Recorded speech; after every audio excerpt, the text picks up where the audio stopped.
As we're gonna get the proceedings started for this day. Thank you so much. Kylie, no more talking.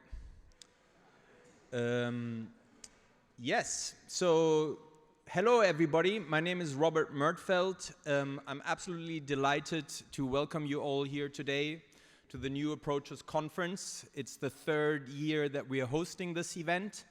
And we're gonna be doing it annually every year, and every year again growing in size and content. And so before I get started, I do want to thank our sponsors first, particularly Interscientific, who have been invaluable support for us for this event, as well the ECCC and Ventus Medical and Smood. We are running a little behind time already, so I'm going to keep myself very short. My key purpose here is to introduce Derek Yach, who many of you know, and then Derek is going to hand over the word to Dr. Douglas, the Foreign Minister of St. Kitts and Nevis, which we are absolutely delighted to have him as our opening keynote. It's been now two times that I had to introduce Derek at this event, and it is very simple.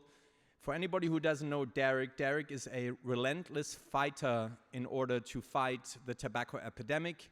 He is exploring every possible avenue to do so, and he will never give up, I can assure you that one. So in his relentless pursuit, I give you over the word, Derek, and the floor is yours. Thank you very much.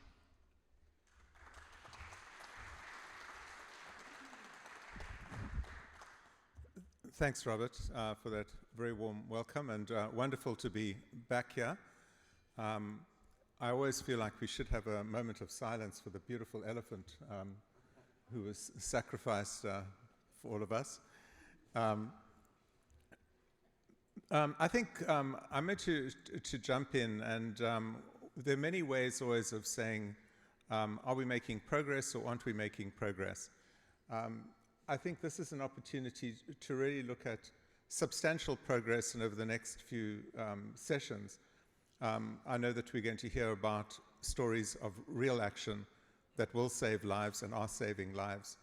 I don't have to remind you that the central purpose of this meeting is to see how we can accelerate an end to the harms caused by smoking. And we believe that in the room we have the right multi-stakeholder group to do it.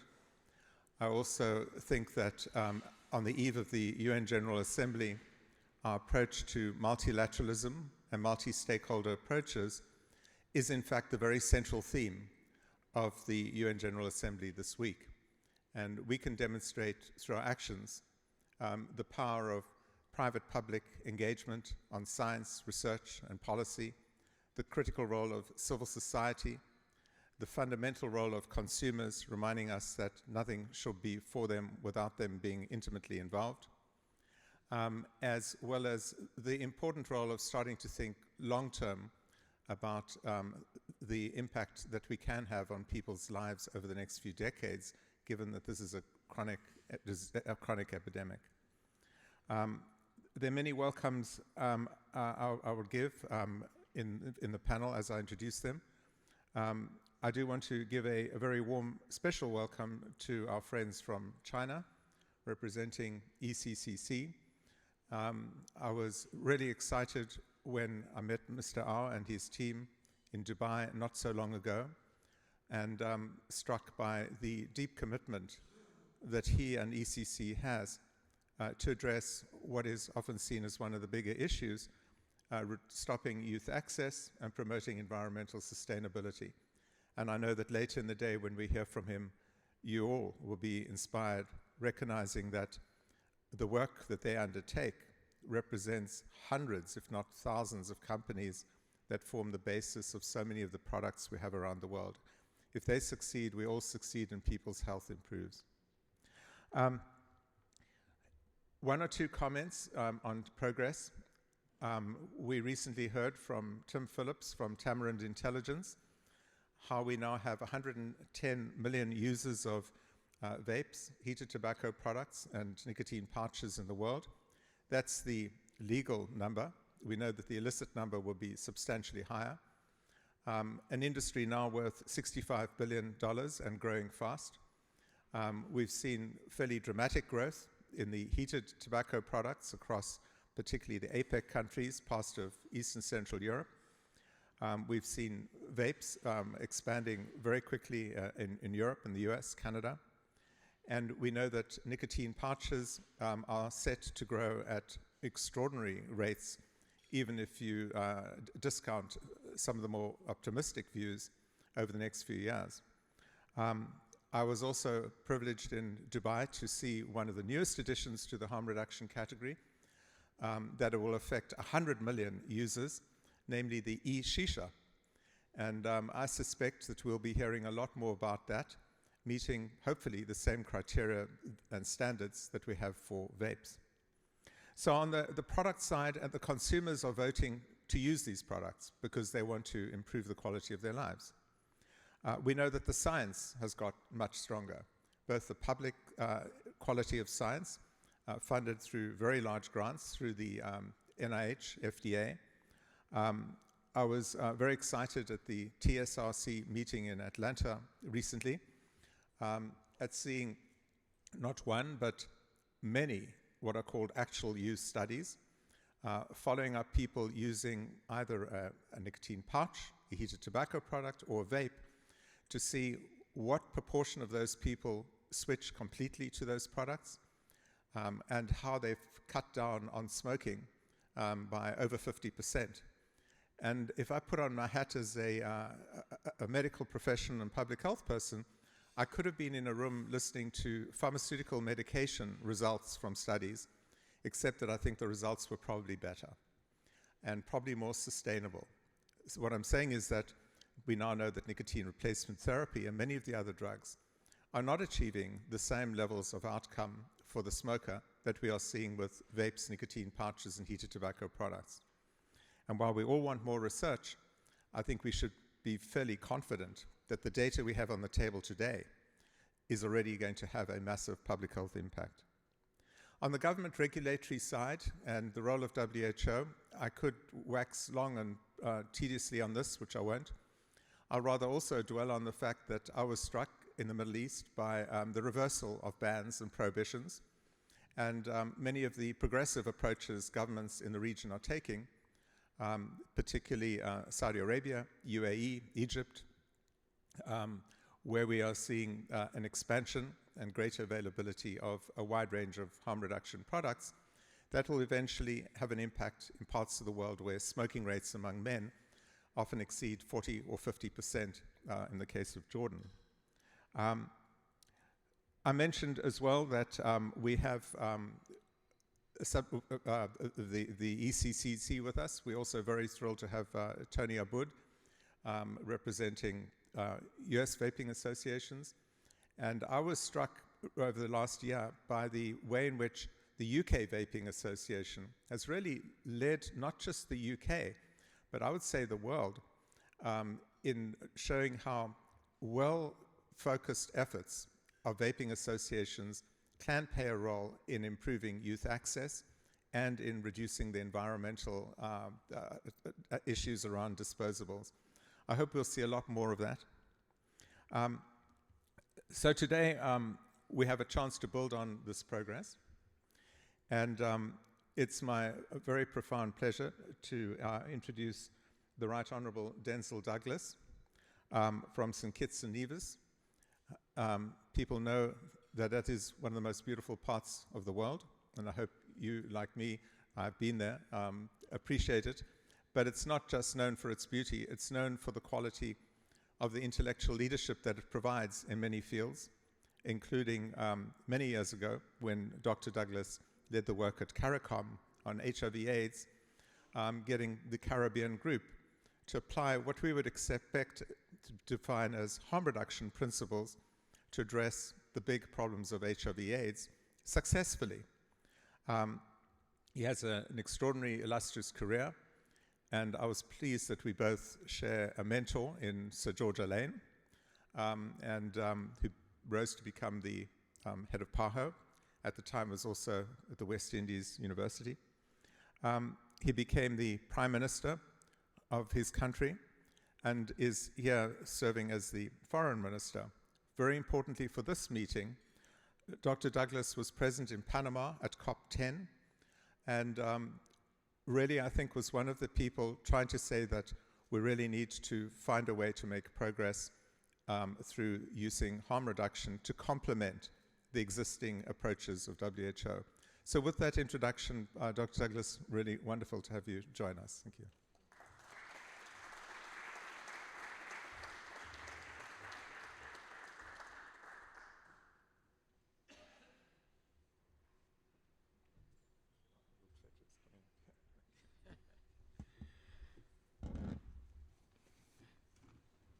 Thank you, Robert, and good morning to our distinguished guests, colleagues, and of course our public health advocates who are here with us this morning. Today, as you would recognize, we are gathered to discuss the topic of immense importance, tobacco harm reduction and its role in the WHO Framework Convention on Tobacco Control, the FCTC. Tobacco use, I want to emphasize, continues to be one of the leading causes of preventable diseases and death worldwide. And despite our own progress, over 1 million people, over 1 billion people, I should say, still smoke globally, with millions succumbing each year to diseases which are directly caused by tobacco use.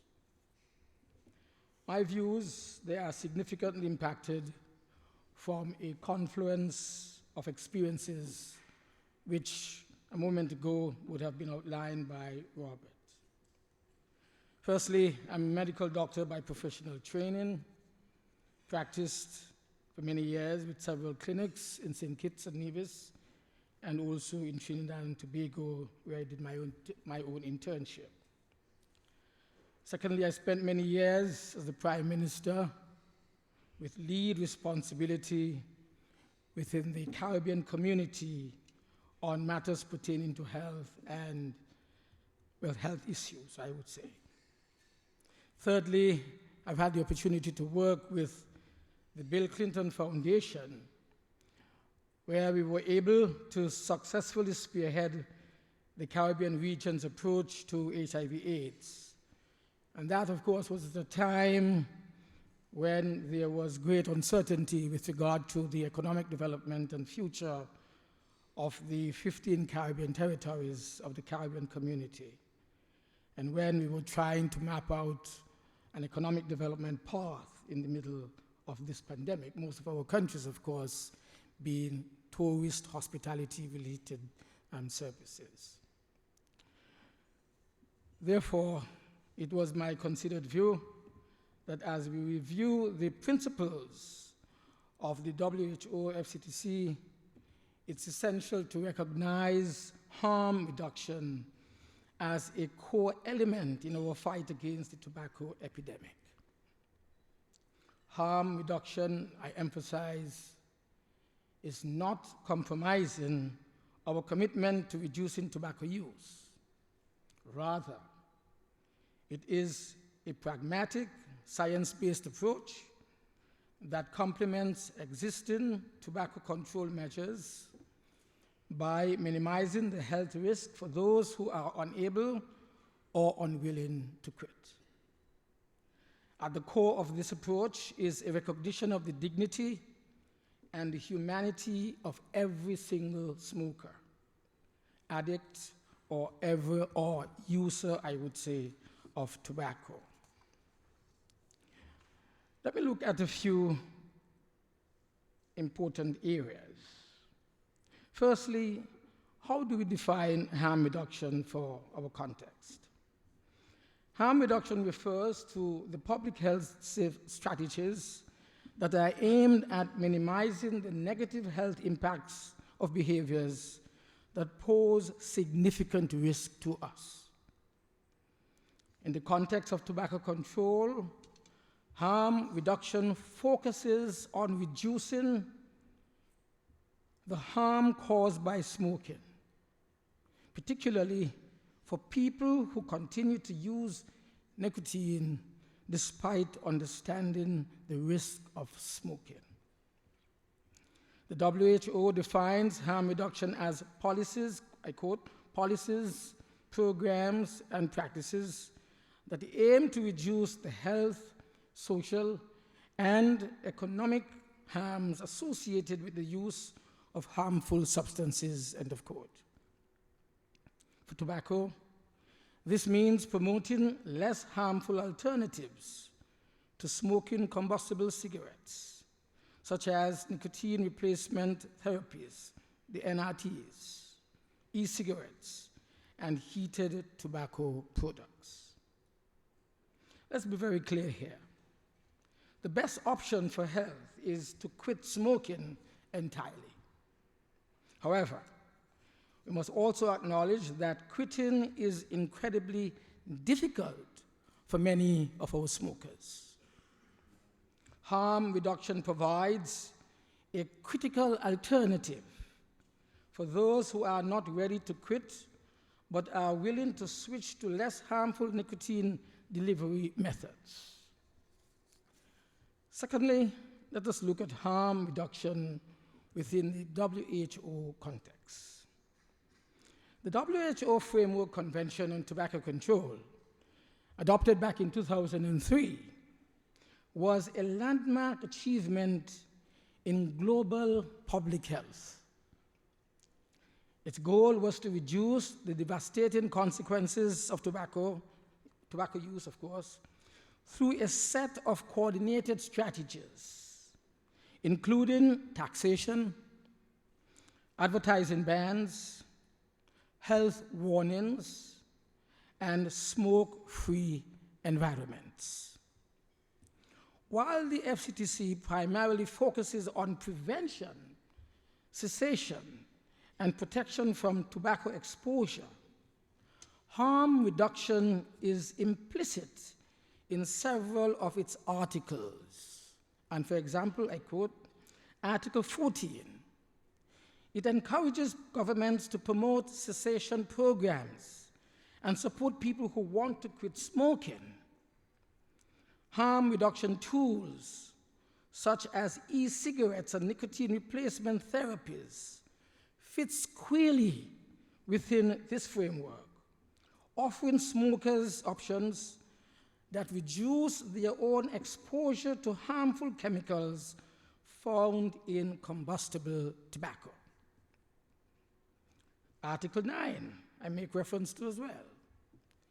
It speaks to the regulation of the contents of tobacco products. Harm reduction plays a very crucial role here as it encourages the development and the promotion of less harmful alternatives, such as heated tobacco products or low nicotine cigarettes. Thirdly, let us look at the science behind harm reduction.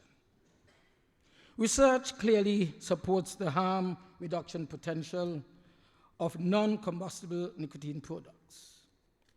According to Public Health England, vaping is estimated to be about 95% less harmful than smoking. Similarly, heated tobacco products, which heat tobacco rather than burn it, produce significantly lower levels of harmful toxins compared to the traditional cigarettes. Back in 2019, there was a study published in the New England Journal of Medicine. It found that smokers using e-cigarettes were nearly twice as likely to quit smoking as those using traditional nicotine replacement therapies like patches and, of course, gum. These statistics, they underscore a very critical point. That is, harm reduction strategies, when implemented effectively, can save lives of real people. The goal should not be protection or perfection, but rather incremental improvements in public health outcomes by offering people less harmful alternatives. Let us look fourthly at acting on harm reduction policies. To fully realize the potential of harm reduction within the framework, we need to adopt specific policy and action steps. Here are several key areas to focus on. 1, acknowledging the continuum of risk. Not all tobacco nicotine products are created equal. The harm caused by smoking is overwhelmingly driven by the combustion of tobacco, not the nicotine itself, is what the science says. We must embrace the continuum of risk by recognizing that products like e-cigarettes and heated tobacco products, while not completely risk-free, are far less harmful than combustible cigarettes. Secondly, regulating reduced risk products.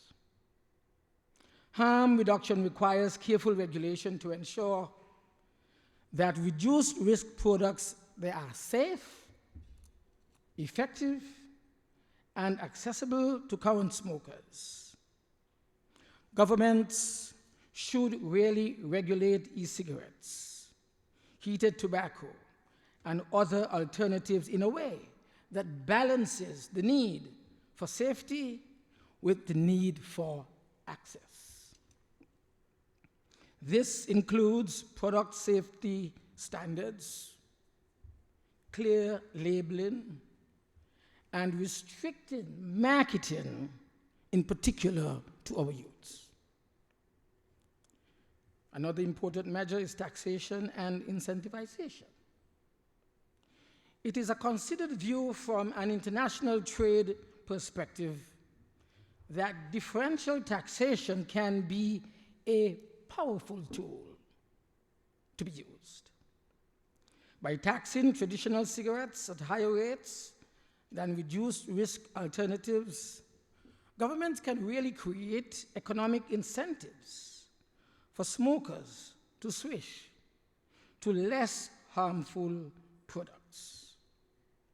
Countries like the United Kingdom, like New Zealand, understand, have already implemented these strategies with considerable success. Looking at public education and health campaigns as well. Public health campaigns must communicate the relative risk of different tobacco products very, very clearly.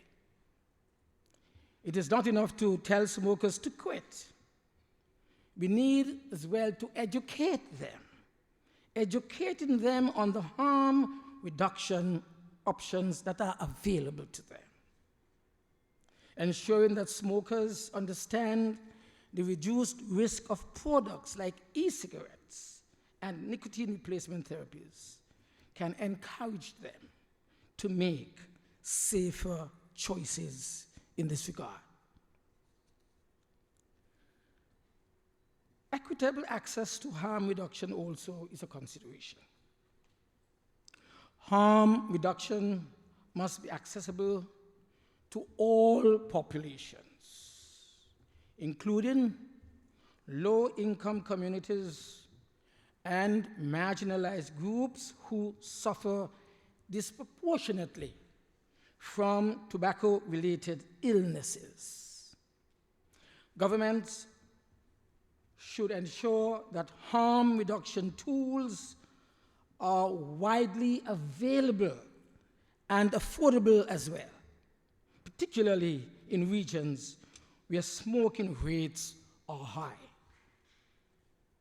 And so it is on this element of a harm reduction-based strategy that we need serious action. This requires, like so many other challenges of a global approach, it is in this area that the Clinton Foundation, in particular, assisted Latin America and the Caribbean in its fight against HIV/AIDS. Finally, addressing some concerns and challenges. I am not at all naive to the complexities of this issue. I understand that harm reduction strategies can be controversial.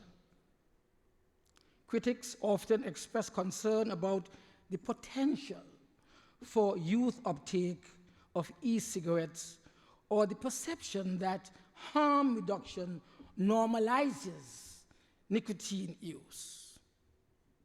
However, these challenges are not insurmountable, and they should not prevent us from acting at all. Strong regulation and oversight can mitigate these particular risks. By setting age restrictions, by regulating marketing, and ensuring product safety, we can, in fact, protect our youths while still offering safer alternatives to adults who are smoking. Our goal is to reduce the harm of tobacco, not promote nicotine use. And so, in closing, harm reduction is not at all a compromise. It is a critical and compassionate part of tobacco control that recognizes the reality that millions of people continue to smoke, despite knowing the risks. The WHO Framework Convention on Tobacco Control, it gives us the tools to address this particular challenge, but we must act with a comprehensive strategy that includes harm reduction at its core. We cannot afford to ignore the evidence before us. By embracing harm reduction as a core component of the framework, we could save millions of lives. We can reduce healthcare costs, and we can create a future where far fewer people suffer from the devastating consequences of smoking. Lessons, of course, from Sweden, from New Zealand, and the Czech Republic are worth replicating around the world, especially in low and middle income countries and small island states like mine. New Zealand dramatically cut smoking rates among youth, adults, and the indigenous population through enhancing access to the THR products, particularly vapes. This success is relevant for small island states with high male smoking rates more than 35%, such as in Tonga, Solomon Islands, Cyprus, and the Maldives. Sweden, it leads the world in closing in on a 5% national smoking prevalence rate. Swedish success attributed to widespread use of nicotine pouches as alternatives to toxic cigarettes. We must be careful, however, to conduct research into local circumstances that will enable us to frame solutions fit for varying economic, socio-political, and of course, cultural instances. Solutions engineered for high-income countries, such as the United States, will solve the problem across the entire globe. Let us work together. Colleagues, let us work together. Let us work together to ensure that harm reduction becomes a driving force in our own global fight against tobacco, helping us in the process to move closer to a smoke-free world. Thank you all.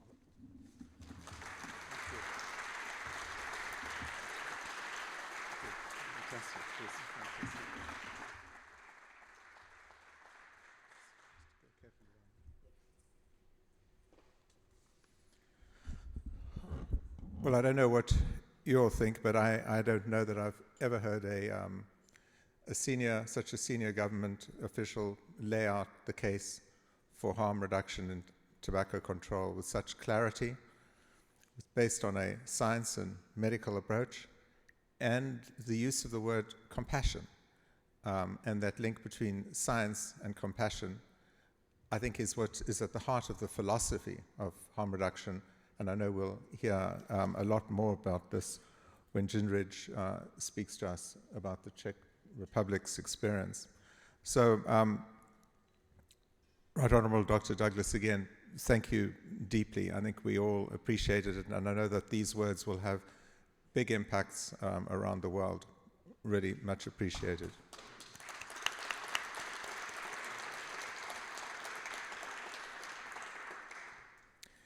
And we also thank you for setting up the rest of the morning.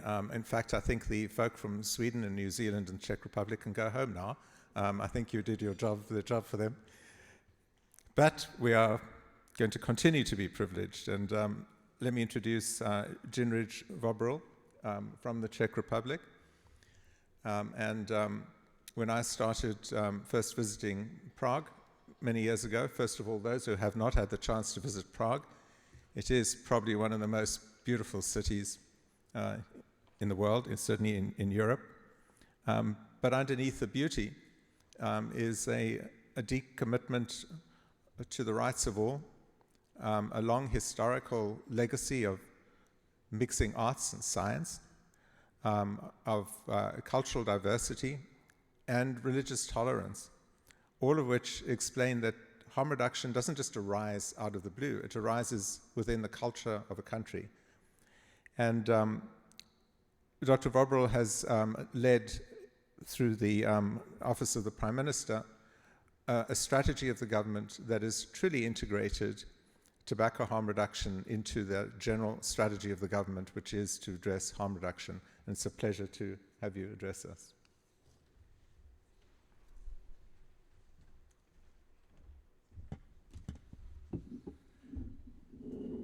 Hello, good morning to all. And definitely, Prague is the most beautiful city in the world. Definitely, yes. I would like to ask, how many of you today have not used any addictive substance? Yes, coffee, yes. I need to take my glasses. Oh, I can see it here. I will talk a little bit about the Czech system and also the EU debate, because EU, European Union, is an extremely important player in everything that is happening globally. And I would like to mention harm reduction, distinct harm reduction as a policy from harm reduction as type of intervention, because it's very important in the whole debate. So I'll start with the Czech situation. As you can see, Czech Republic is heart of Europe. People will tell you it's Poland, but you can see it's Czech Republic. Yes, you can see the red thing in the middle. And as I said, Prague, the diamond of the cities. When we talk about harm reduction policies, we speak about risks attached. we're reducing risks and harms, yes? And in our government program, which I'll show in a minute, or maybe I'll go there and go back. Yes, we say that we will address the issue of addiction with harm reduction approach. I will not read the whole thing. And that we will regulate substances according to their risks. So looking back in the situation of Czech Republic, of course, if we compare alcohol, if we compare heroin or other opioids, or Czech Republic is full of methamphetamine, and tobacco, of course, tobacco we would say is less risky, and it doesn't cause all these social debacles of people's lives. But the number of tobacco users is so high that it is, at the end of the day, the biggest killer in preventative illnesses across Europe and in Czech Republic. So we say we will regulate all substances according to their risks, which is very difficult because you have some substances which are illegal, which are maybe less risky than the ones that are legal, such as cannabis, for example. We can debate on that. And we can look at other situations. For example, the Swedish situation, which I will touch later, is attached to snus, which is forbidden in the rest of Europe. It's allowed only in Czech Republic.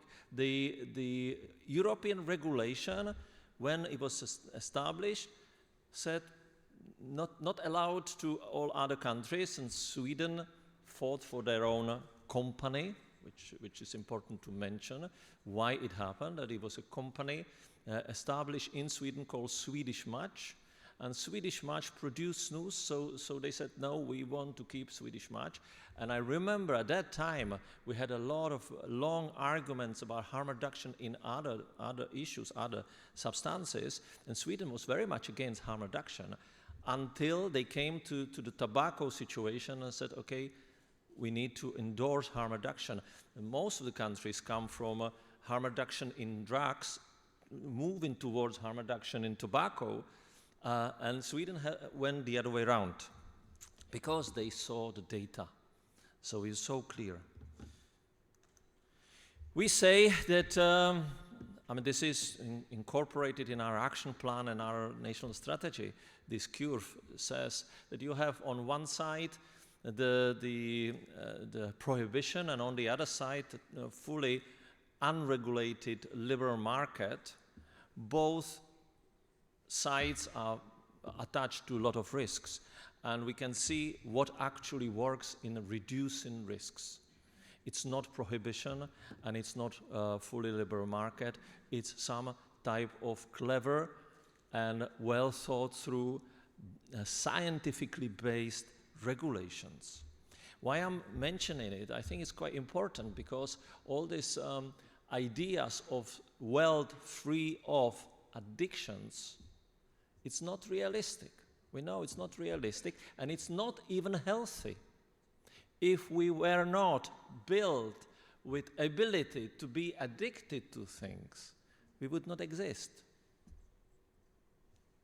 Yes, it's so clear. I'm a psychotherapist and psychologist, so we can talk about it for hours. You will not beat me on this one.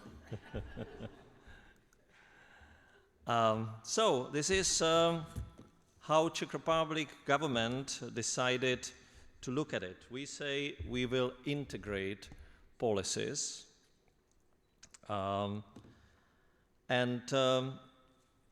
reduction is not going to be a type of intervention. I think it's quite important to stress this, but it's a policy.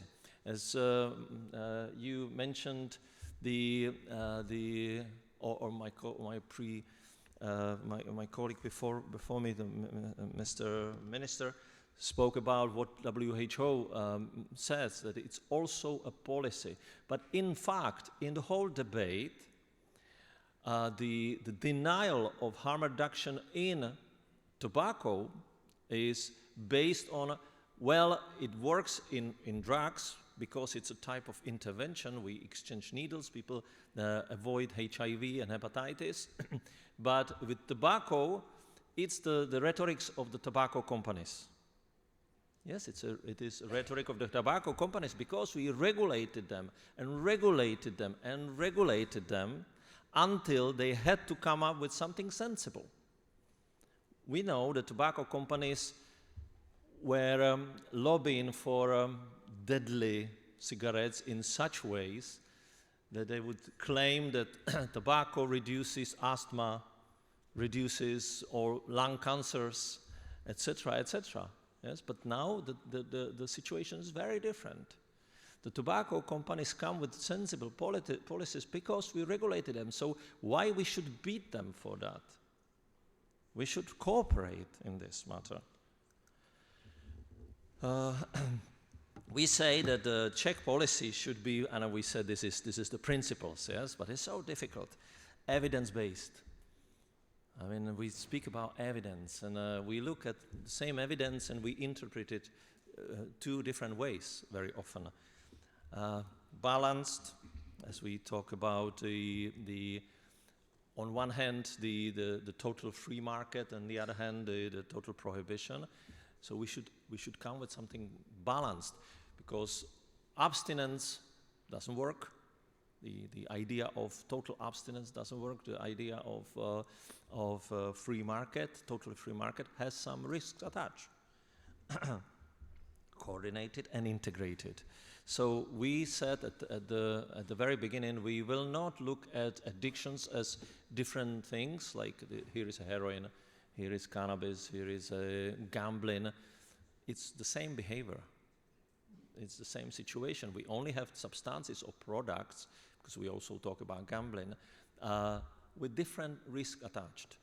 For example, in Czech Republic, when we talk about gambling, you have also different products which are with different risk. You have the slot machines, which are extremely risky. You lose hundreds of dollars within an hour, or casinos, and you have lottery.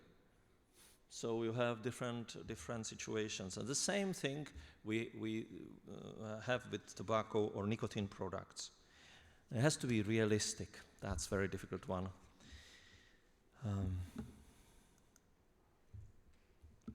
So what's happened in Czech Republic, and then I will move to European debate. So last 10 years, Czech Republic is very much, we had the Iron Curtain, and we lived in this very strict totalitarian regime, and we hate regulations. So when all these tobacco regulations came, it was not very successful. After the war, the curve was climbing up very fast, but then it stopped, but it was not dropping down. Only until the alternatives to cigarettes came. The market resolved it before the regulators.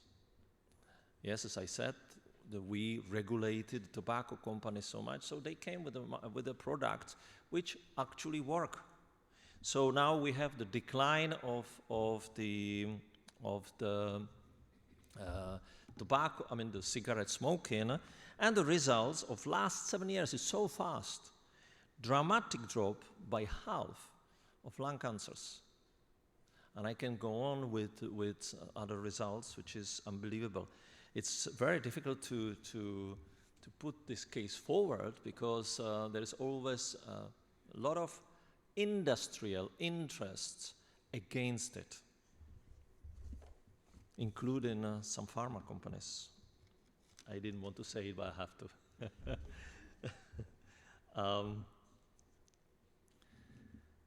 So, the current EU debate. I think it's quite important to mention. We are 27 countries, regulated by certain national laws, and then we have regulations of the EU regulations. Yes, so we have to. It's like a federal kind of. It's not federal organization, but it actually works like that. So if there is a regulation and tobacco regulation exists, then we have to adopt it to our national legislation. And so the debate is going on and on and on, and the Commission keeps promoting idea of ban of alternatives.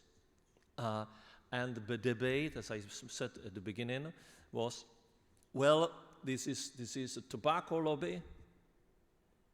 This is not a type of intervention. You're talking about policy based by tobacco lobbying, so that's it. We should not touch this. So there's no argument that would say we don't care about who brings the idea. If it's industry and it's successful, then we are saving lives. At least we have the beating cancer plan as the, like one of the overall health issues, and we know that tobacco is killer number one. So in the beating cancer plan, the debate continues. Yes, we have to promote alternatives to cigarettes.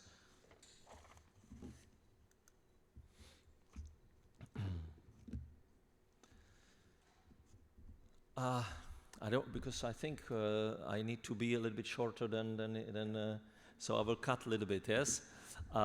You have the numbers in front of you, but I think I want to mention one important result of the whole thing. What actually works is not so much the regulation, but regulated market. Not the regulation, but regulated substituted market. That's what the people want, because you need, if you want to be successful in your regulation, when it's not full prohibition we know is not very successful at all, then you need to look at consumers' behavior. Consumers' behavior, I think it's quite important. What the pharma companies made a mistake, that they came with these alternatives to cigarettes which were not tasty, they were not close to smoking's feeling, so they were not successful. So what the tobacco companies did, they took the same product actually, but made it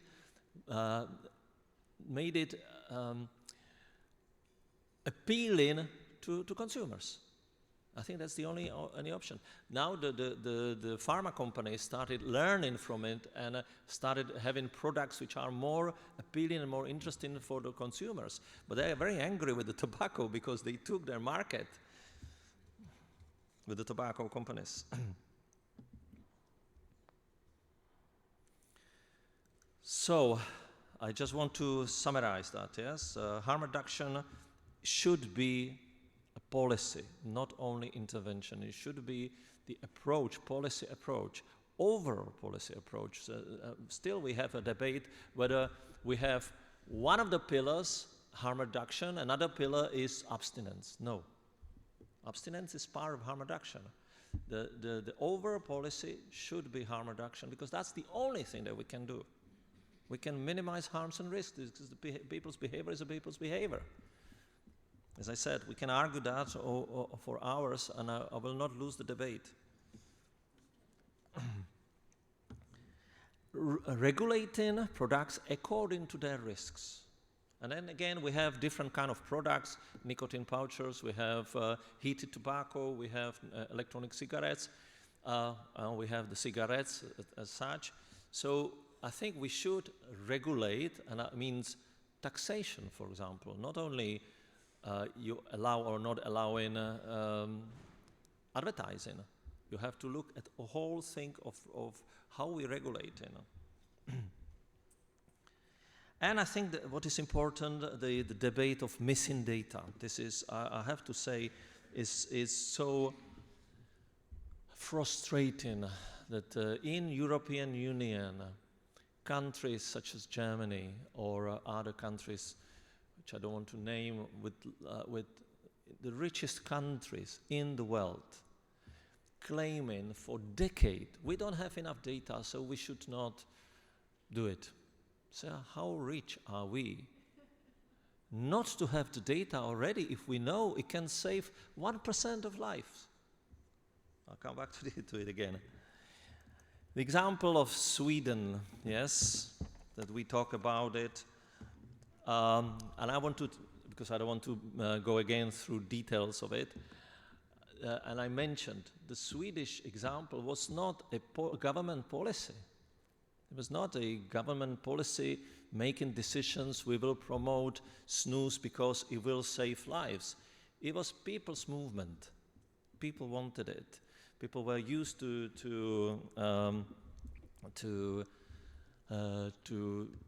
start using because their ice hockey stars loved it. I mean, we are in the United States. I'm sure you love hockey. In Czech Republic, we love hockey.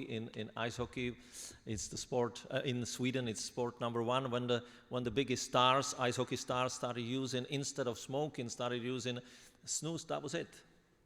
Yes, I'm simplifying it. I hope anybody from Sweden will not get very upset with my interpretation of it. So, and then it turned to a policy when the Swedish government realized that the dropping of the heart diseases, the dropping of the lung cancers, premature death, and realized that regulating less risky market less risky products less, and promoting less risky products is actually the way forward. Today you have only 5% of Swedish people smoking, but it doesn't mean that they don't use nicotine. They use nicotine in the form of snus. So here is the curve, how disease is dropped in Sweden. So, what came out of this model?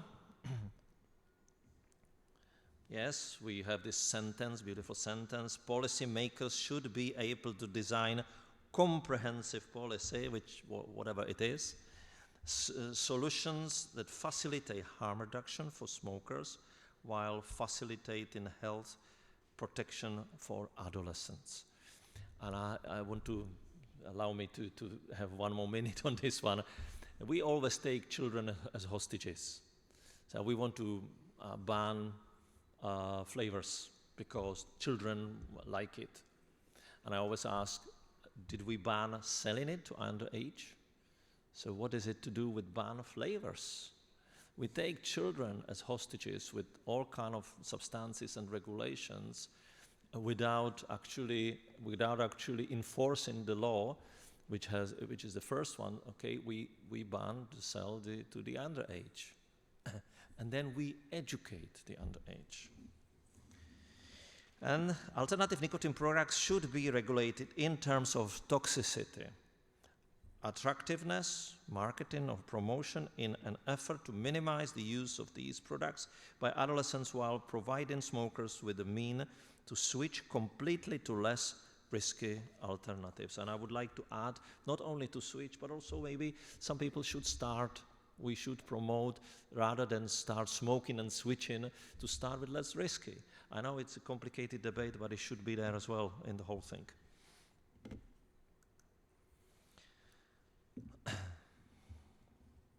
So there is a high certainty of evidence that alternatives, including e-cigarettes and other products, increase quit rates of compare to the yes, I need to go, yes, to the other products which are made by pharma. So the consumers' preference has to be in the middle of the whole policy. So okay, I think I will switch this and I'll come to conclusions, yes? Conclusions. Number one, promoting a rational addiction policy based on scientific evidence. Yes, we have the evidence, although we deny it sometimes.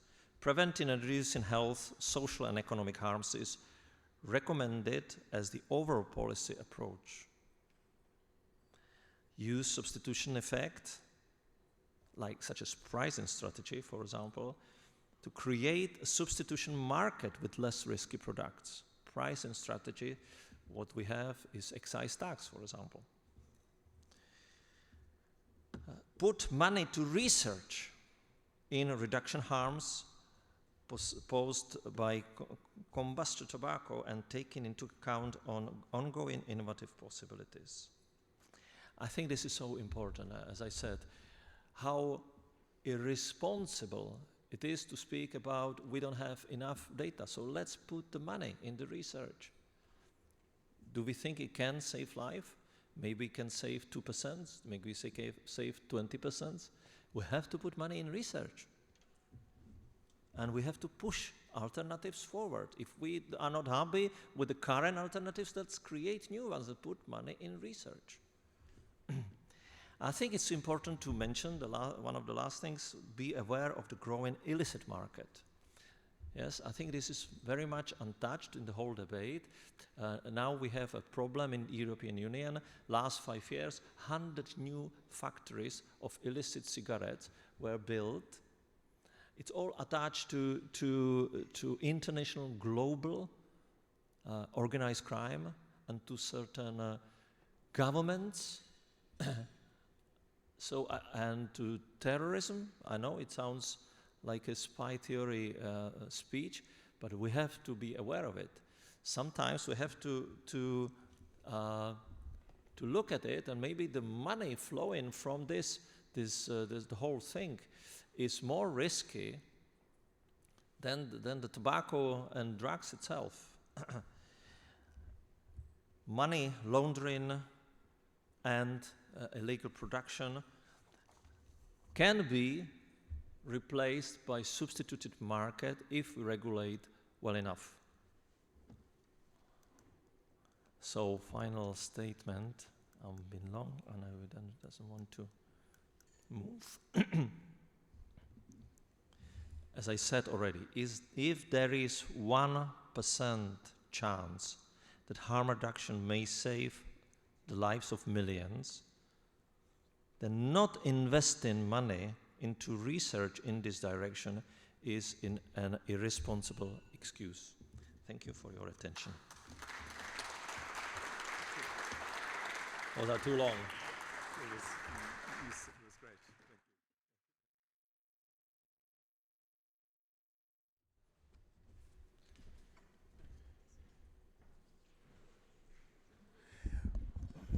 Well, thank you again, and just fantastic. And I think it's a great compliment to the words we heard from Dr. Douglas as well. Just 3 brief comments.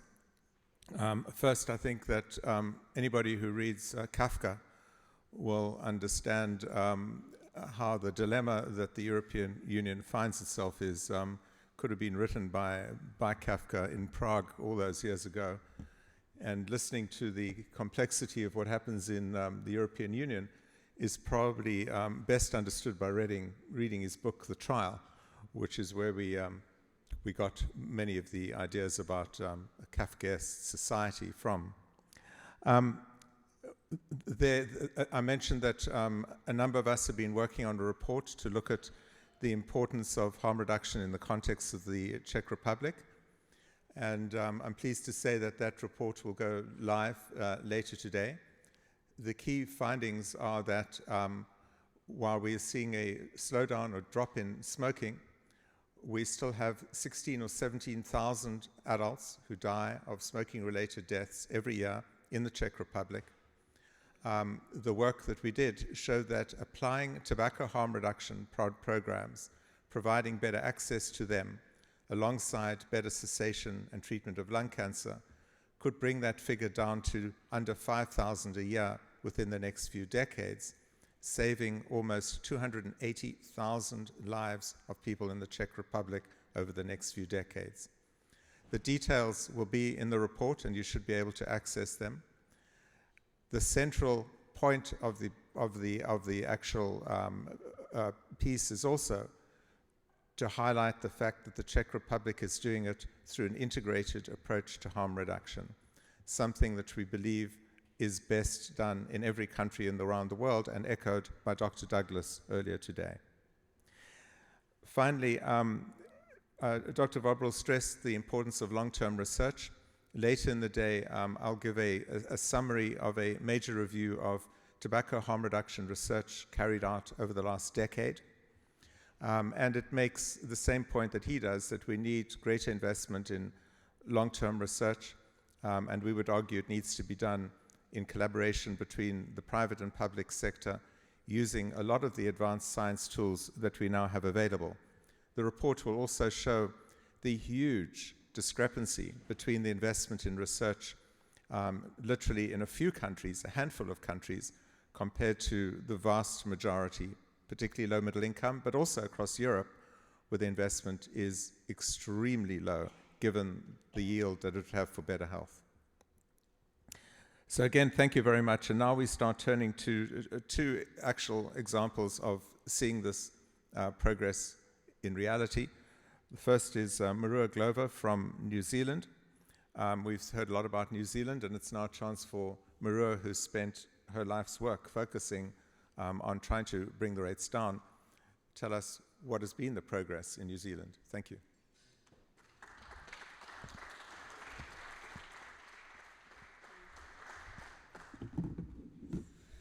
Wow, what a great lineup already, and I feel very humbled to be following a Prime Minister, and yeah, really fantastic morning so far. I'll try not to repeat points that have been made, and I'll talk about New Zealand. I've got my timer on, not that I'll look at it. But I know we are running a little bit behind already. So it says click. It works. So what I mainly want to talk about today is this report that I led and several others helped with bringing in. For example, Australia, you really want to have a look at what's happening there. But it's great to have a comparison.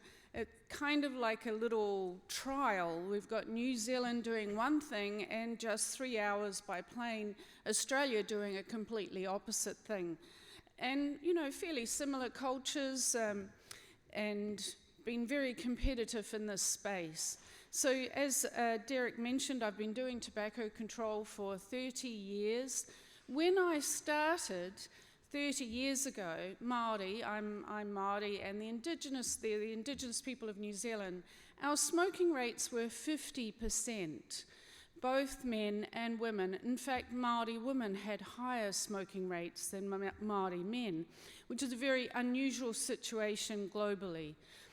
Not too dissimilar to the Native Americans, the Australian Aboriginal people, Canadian First Nations people. So a number of indigenous people in Western cultures who have been colonized, and we had this situation. It's a historic fact that when tobacco was introduced to New Zealand, it was introduced to both men and women. So people often look at, ooh, what's wrong with Māori women? There's nothing wrong with us. It was just that when tobacco was introduced, they wanted to trade, and you have more customers if you give it to the women as well. What happened then, of course, was we had both parents smoking. And there is a relationship, a linear relationship, between parental smoking and children smoking. If both parents smoke, then you have double the risk of uptake among the children. So what I want to show you, it's all in this report, so there's the link there, and please do have a read of it. What I've tried to do is give you a history of how we got to where we are today.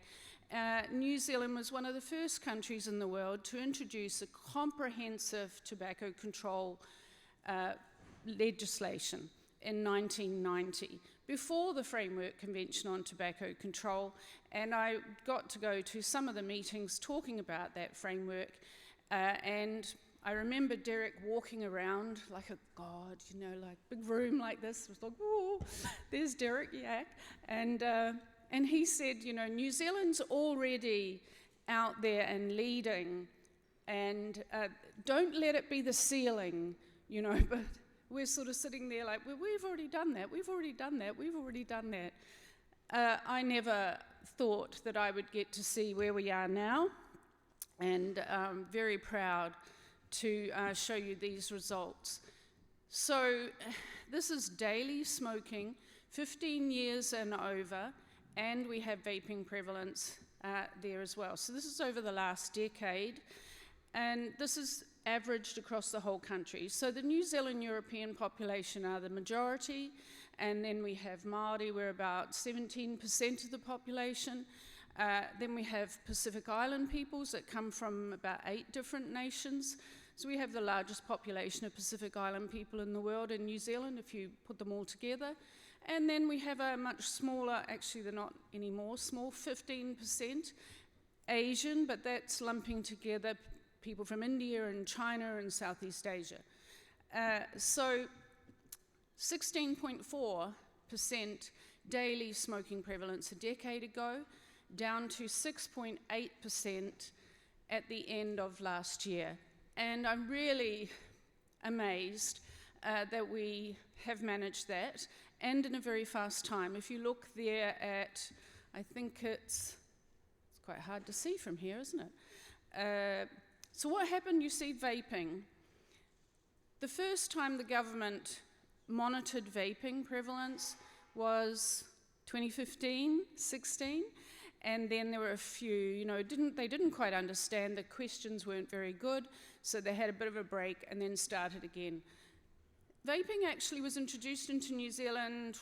I looked up the companies. The first one was formed in 2009, a first vape retailer. And so it kind of very gradually, as the previous speaker said, the consumers found this. This was consumer-led in New Zealand as well. And they found out all about vaping.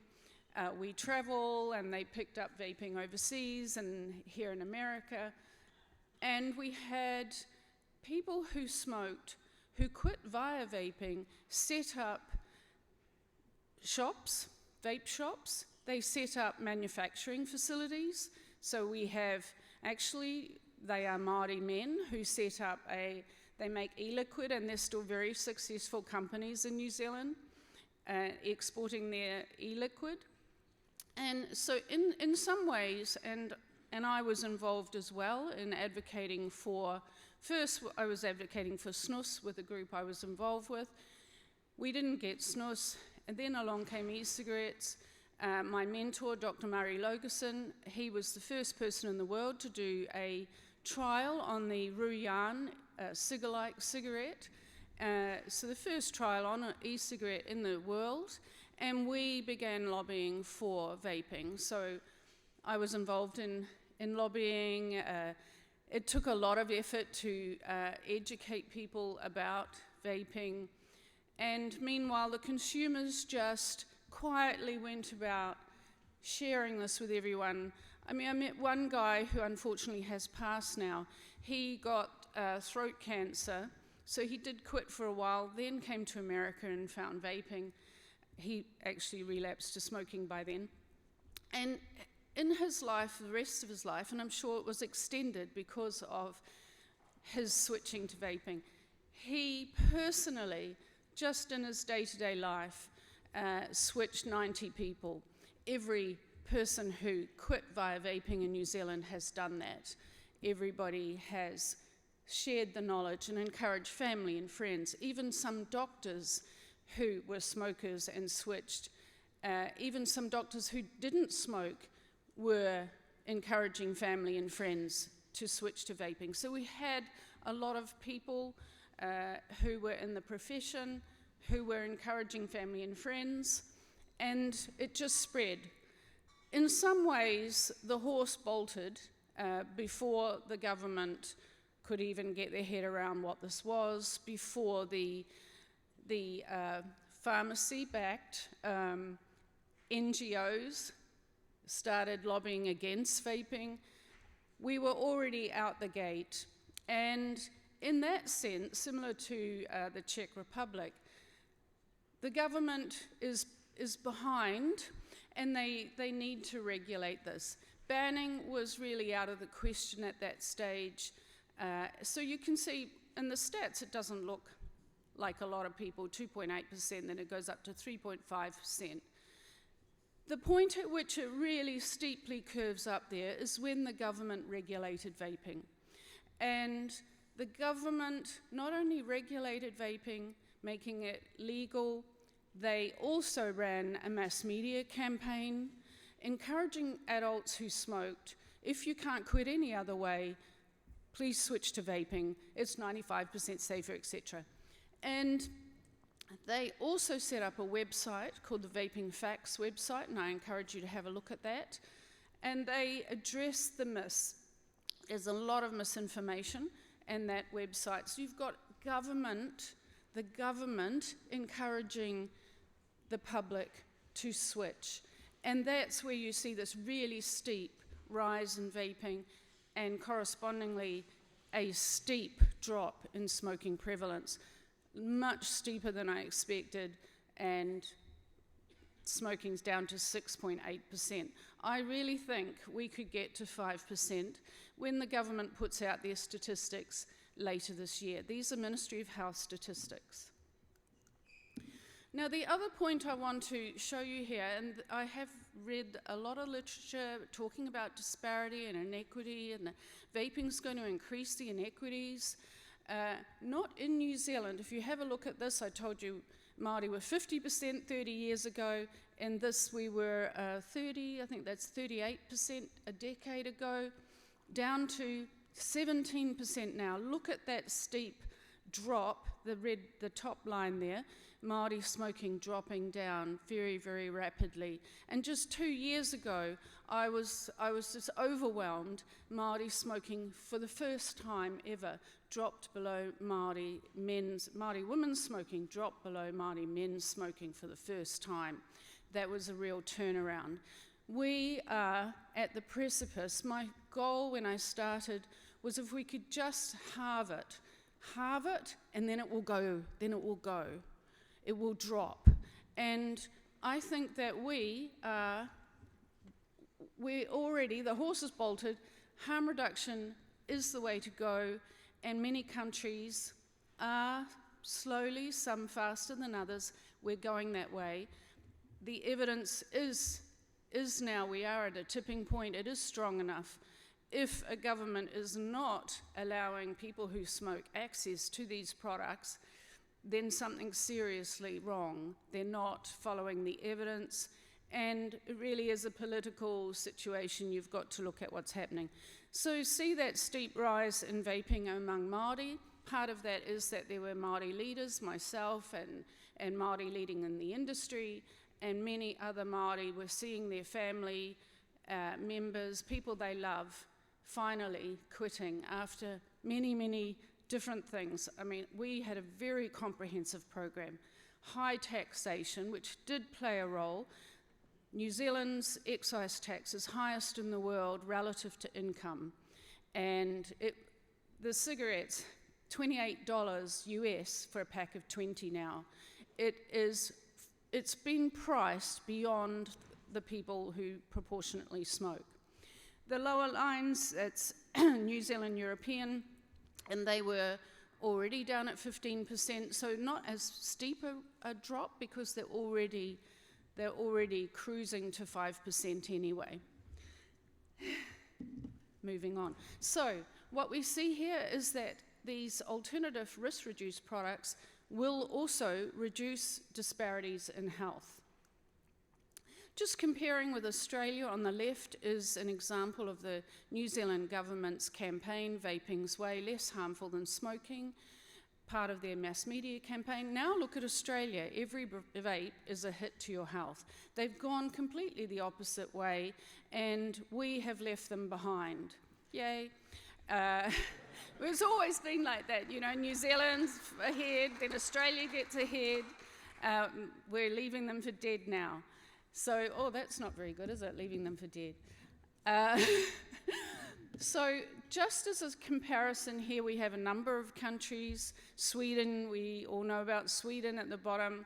Look, New Zealand is right there. We are catching up from behind. We love our horse racing. And then Australia. Now, Australia was actually ahead of us, and now look where they are. people are going to ask me about that steep drop. If they're banning vaping, you have to get it on prescription, and now they're going to make it that you can go to a chemist. So they're very, very restrictive. They've shut all of their vape shops down. But the illicit market is huge. Unlike New Zealand, Australia is close to Asia. They have massive, landmass and sea. You can't stop the illicit market bringing products into Australia. And so that drop, the consumers want to vape. They'd gone to vaping, and they're still vaping. Some, unfortunately, are returning to smoking anecdotally. And then you see the other countries there. I'm running out of time. So the lessons for other nations are, one, government support for adults who smoke to quit or switch, and medical and public health to provide smoking cessation support. We have had free smoking cessation support since 2000. We've had free patches, gum. Even today, you can go to the chemist and say, can I have some patches, some gum? You get it for free.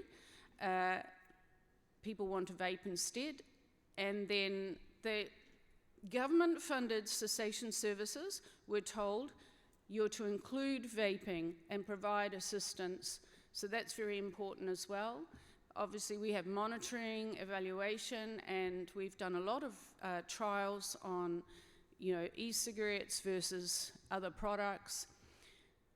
We are a small country. Perhaps we're more connected because there were 5 million, and we've had a public health approach that largely, not always, has been ethical and compassionate, because we see the consequences. Policy has a cascade of effects, including negative effects, and the high taxation was really harming people. We are pragmatic in our policy approach. And risk proportionate regulation. So an example is the products are accessible. You can still get vape products at the convenience stores. They are restricted to 3 flavors, but we still have specialist vape stores with all the flavors. And affordable. No, there is no excise tax on vaping products. The heated tobacco products were also regulated. At first, government tried to ban them, and there was a court case. Anyway, but advertising of tobacco products is banned, so very few people in New Zealand know about that. It's important that marketing of these risk-reduced products is allowed, otherwise people won't know about them. And they are acceptable to consumers, so allowing the range of flavors, and they must have sufficient nicotine. The patches, the gum, they were too weak. Not only did they not taste good, they were too weak. I think that's it. That's it. Thank you.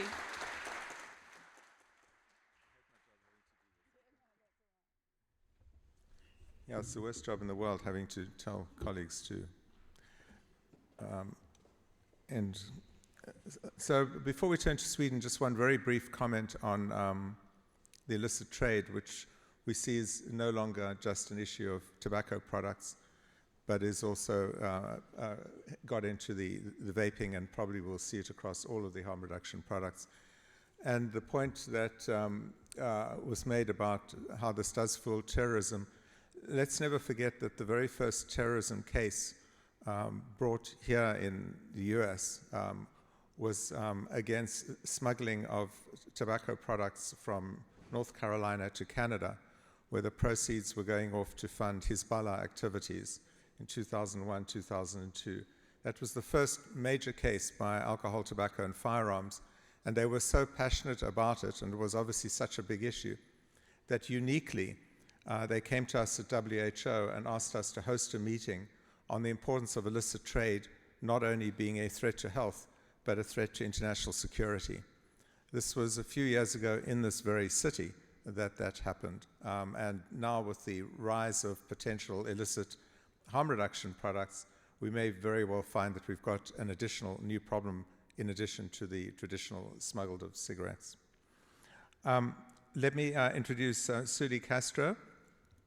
Suli has spent many years focusing on tobacco harm reduction and has led for the recent while the work on Quit Like Sweden, and we now all are going to become Swedish experts, knowing the history and power of snus and now nicotine pouches in lowering the death rates.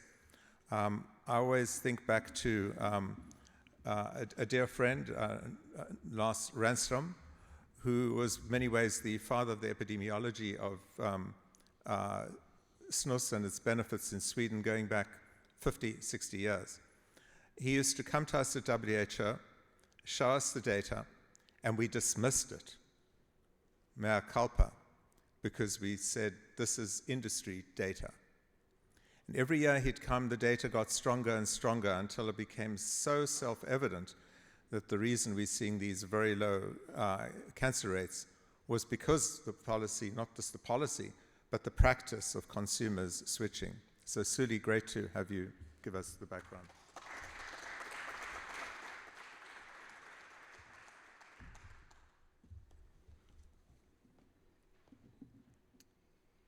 Hello everyone, my name is Suli Castro, Suli for some, whichever is easier for you to pronounce. And as a very good Brazilian, I came here just to disagree with Jindřich.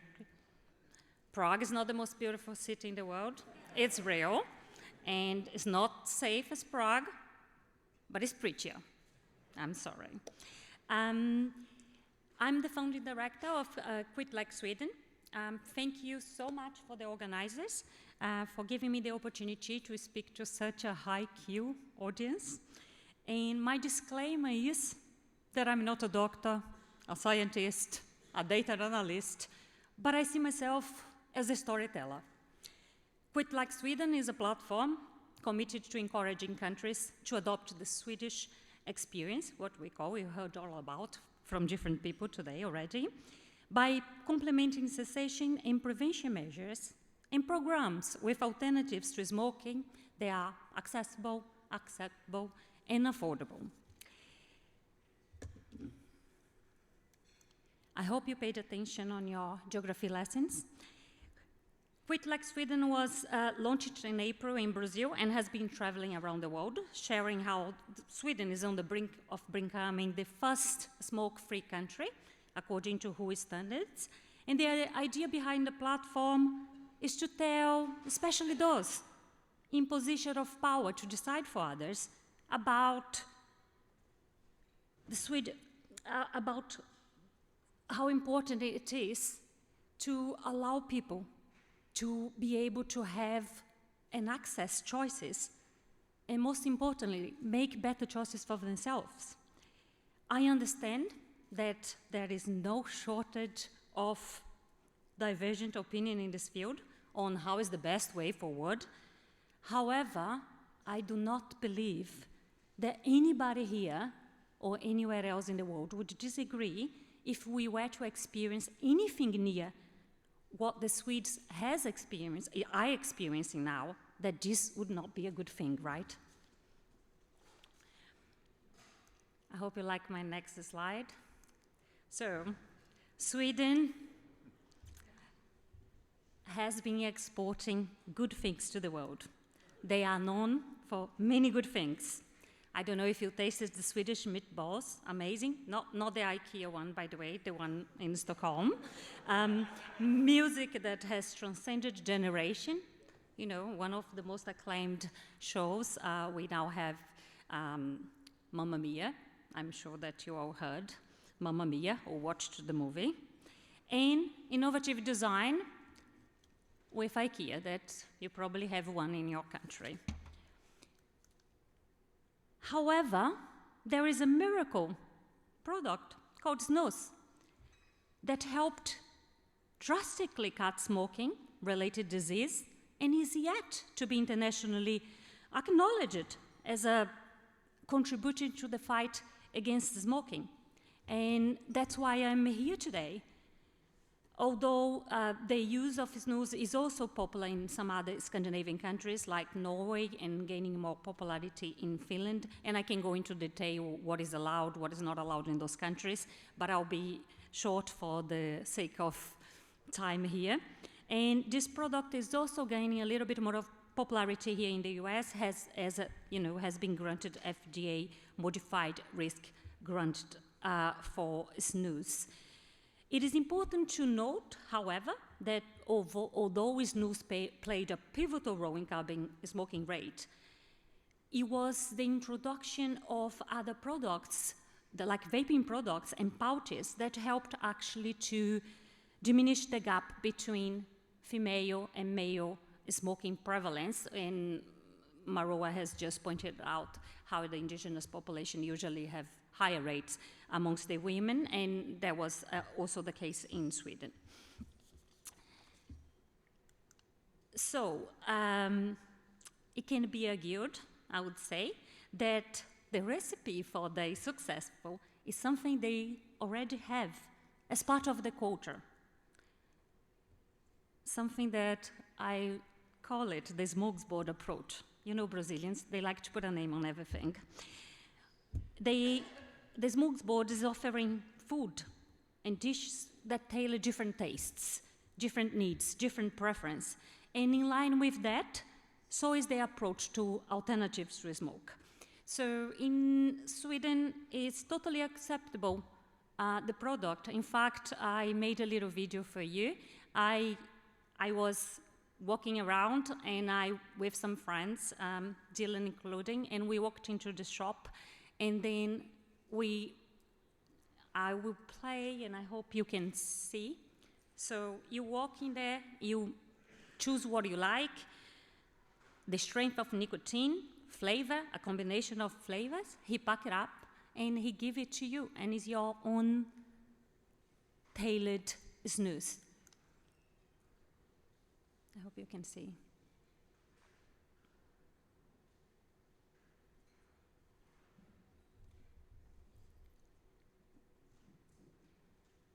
It's a little bit like making sausage, but very tiny, tiny sausages.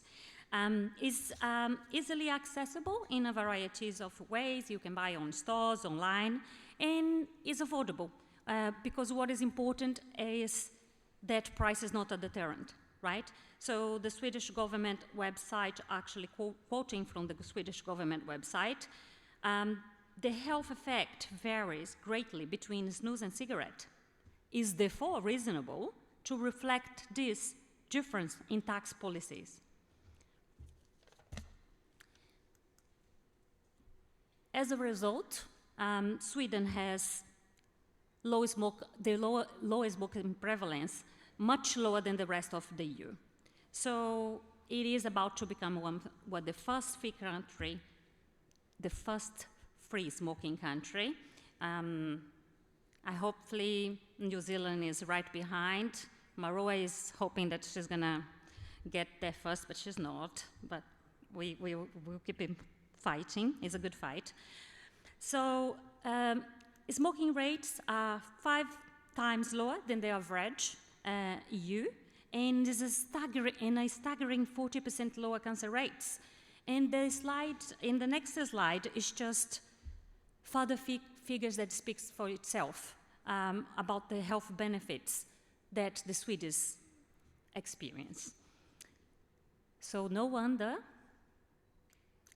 Sweden is going to get there, nearly 16 years ahead of EU's 2040 smoke-free target. And an interesting fact for you, if I have the time, it was the Swedish mechanical engineer and inventor who invented the 3-point seatbelt while working at Volvo. This is considered one of the most important automobile safety measures that has been replicated around the world. So they are not short of good ideas, I would say. Now that I gave you a lot of good news, let's go to the challenges for LMIC countries. So this slide shows the size of the challenge. The dark blue is the average smoking prevalence in total, and the light blue is male and yellow female. It's important to note that smoking prevalence amongst men in those countries are usually much higher than female. And in LMIC countries, more often than not, the male are the breadwinners. So when they die prematurely, all of those who depend on them economically, not to mention emotionally, suffers disproportionately and have their future many times seriously jeopardized. So coming from a country where smoking is not allowed, smoke is really allowed in there, but where alternatives to product are not permitted, I personally feel, and I understand the burden that family members of heavy smokers, including my father, carry their whole lives. I include myself in one of those million people that we always see on the statistics, and we hear so much about those million that we have, in a sense, to humanize them. It's just numbers. But they are real people. I promise you I'm real. My father is real. And according to the Life Saves report, which I encourage you all to read, 350,000 lives can be saved every year, and you don't need to take those people from their loved one earlier than it should. I mean, death is going to come for us all, right? But we don't need to go earlier if we don't need to. But Brazil, I can't see very much from here, to be entirely honest, but I know my story.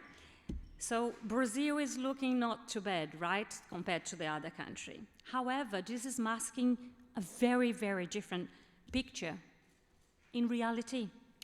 Some background about Brazil is that the sale and manufacture of electronic cigarettes have been banned for 14 years by a resolution of Anvisa, which is your FDA. And they decide to maintain it after 5 years of thinking about it. This is despite having received thousands of pages of scientific documents, academic research, and data from other countries that prove the products pose a much less harmful effect to health.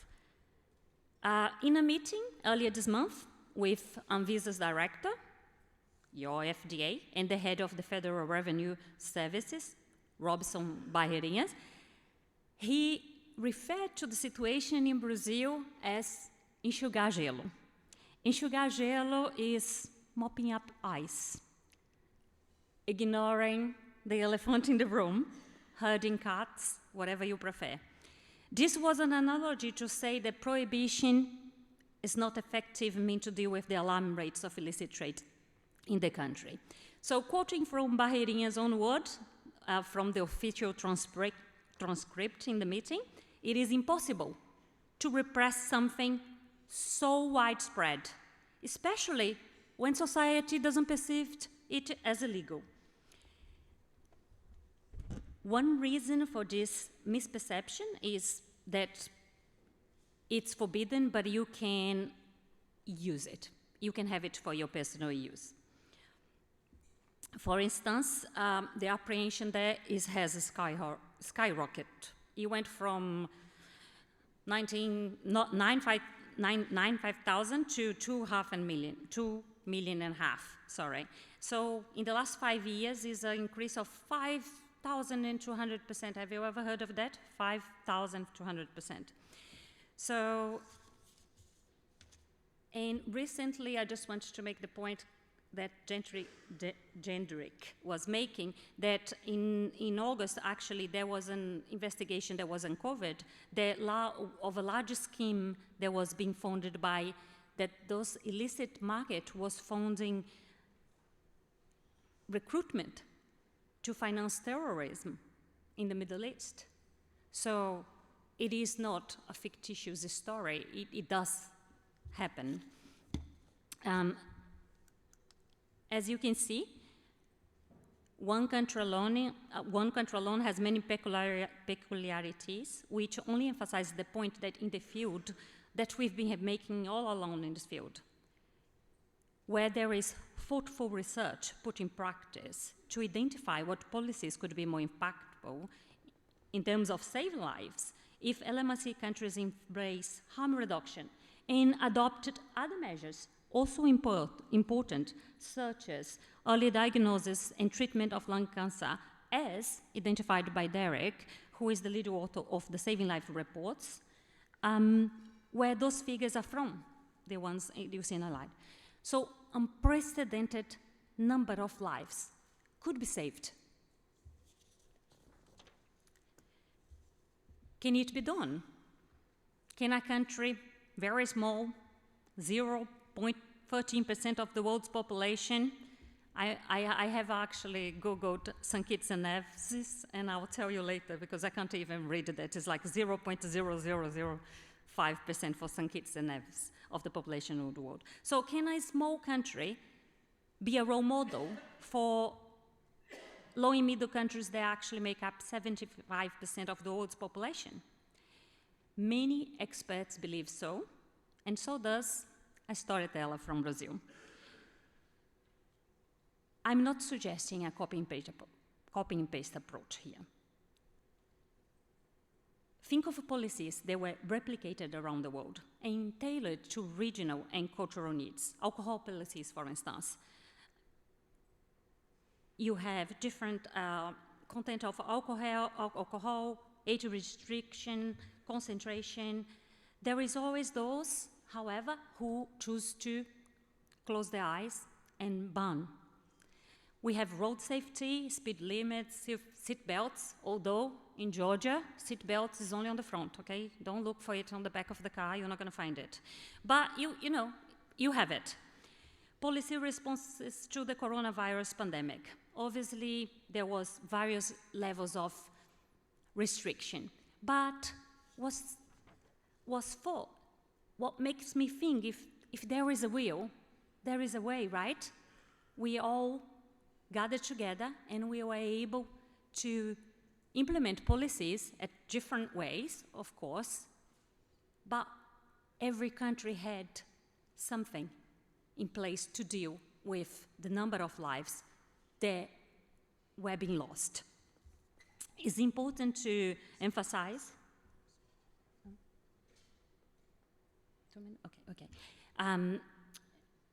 So it's important to emphasize, I'm not talking about copy and paste again, but an important lesson is that usually teach us all at some point in our lives is not to make up assumptions, okay? Policies can be exported, can be tailored, can be replicated, based on, but not based on ideology, but facts. So I would like to show you my next slide. And if COVID taught us anything, as I said, if there is lessons in my field that, lessons that we should be learned, is that there is a will, there is a way, and then we have the cool running Jamaican team there running for the Winter Olympic sport, a country, obviously a tropical country, competing in a cold weather sport. And finally, some recommendations that I believe it can be replicated and it can be used in every country. I'll let you read that. I'm not going to repeat everything again. But if I cannot convince anyone that the Swedish experience is a model worth being replicated, I can always try to make the case that the next best export is Swedish cinnamon buns. Thank you very much.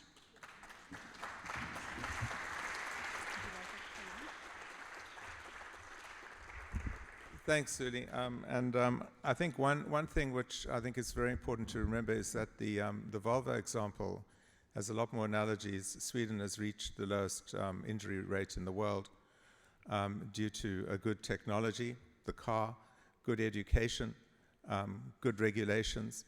And I think what we're seeing in SNUS is very similar. So it shows that that combination of industry working on better products, government regulating appropriate education support, cuts across all aspects of health, and I think Suli showed that very clearly and powerfully. We're going to make a slight change to the program and invite my friend and colleague Dylan to take the chair now and introduce Martin. and then lead us into a panel discussion. I'll join you shortly, but thank you, and I'm sure Martin Duvgrot, and thank you, Dylan. Thank you, Derek. Robert.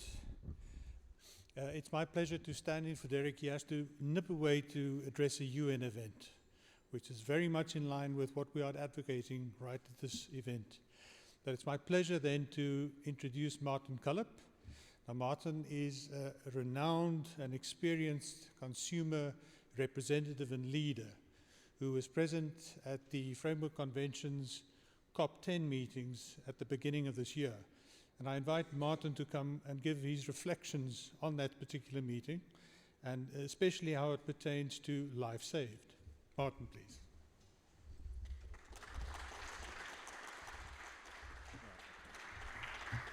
Hi everyone, thanks. I am actually at heart a consumer advocate. I'm doing stuff with the Taxpayers Protection Alliance in Washington DC at the moment, but I used to run a transport company, and I've advocated for harm reduction products as a consumer myself for around about 15 years. So yeah, I'm going to talk about the World Health Organization's Framework Convention Control 10th Conference of Parties meeting, which took part in Panama in February this year.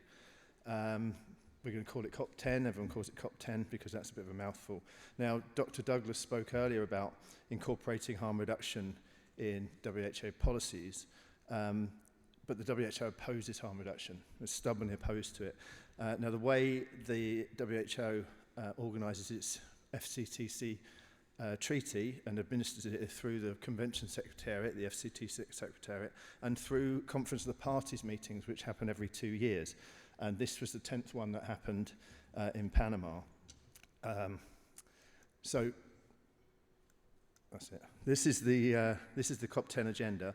I've highlighted what are called Committee A agenda items, because when the delegates turn up to the conferences, they split into Committee A and Committee B. Committee A deals with policy, Committee B deals with budgetary requirements and process. And I've highlighted the Committee A items, which are 6.1 Articles 9 and 10, contents and emissions of tobacco products, 6.2 on tobacco advertising, novel emerging products, 6.3, 6.4 is Article 2.1, is acting beyond the terms of the FCTC decisions. That encourages parties to introduce new measures on tobacco products not covered by party decisions at conferences. Article 19 on liability and 7.2 on human rights. Now, this is the meat of the agenda which the convention hoped would lead to concrete decisions at the end of the conference. I'm going to note now that, as it turned out, they took the FCTC Secretariat took 6.1 and 6.3 together, which is quite significant. We'll get back to that later. So these are the threats that consumers feared could result from this meeting, and they were quite significant threats. We know from reports following COP7 and COP10 meetings and the 8th and 9th WHO study group on tobacco product regulations reports, known as TOB-Reg 8 and TOB-Reg 9, that the administrators were keen to ban open vape systems, all flavours except tobacco, ban nicotine salts in vaping products, and urge countries around the world to treat vaping and heated tobacco products the same as combustible tobacco. That would, of course, lead to taxation at the same rate as cigarettes, public use bans, graphic health warnings, plain packaging, and so on. They wanted to portray vapour, heated tobacco aerosol, and combustible smoke as equally harmful. So they fit under the terms of the FCTC treaty, which specifically speaks of reducing the health harms from tobacco smoke and not nicotine. So that's what they wanted to do, and this is what happened. As you can see, little or no progress was achieved at all. There was not much done on novel emerging products. Articles 9 and 10, as we'll come to, took up a lot of the decision making, or there weren't decision making, the discussions were all around Articles 9 and 10. And because they took 6.1 and 6.3 together, all of those first 5 columns were all just stuck in gridlock, and they stalemate, and they're now pushed out to COP11. Articles 9 and 10 were the big sticking point because in 2020 and 2021, there was some surveys done by the Secretariat amongst all the parties, asking them about a working group on these activities. And they were saying to them, you know, how should we go about this? We had a working group to talk about these things, and it was suspended in 2018. Now, working group is inclusive. It includes all parties who are members of the FCTC treaty or ratified it. Whereas an expert group is one that's cherry-picked with countries by the FCTC Secretariat. So there was a majority saying they wanted a working group, and the WHO ignored them. So this is what we ended up with. We had discussion, all just in complete stalemate, and nothing happened.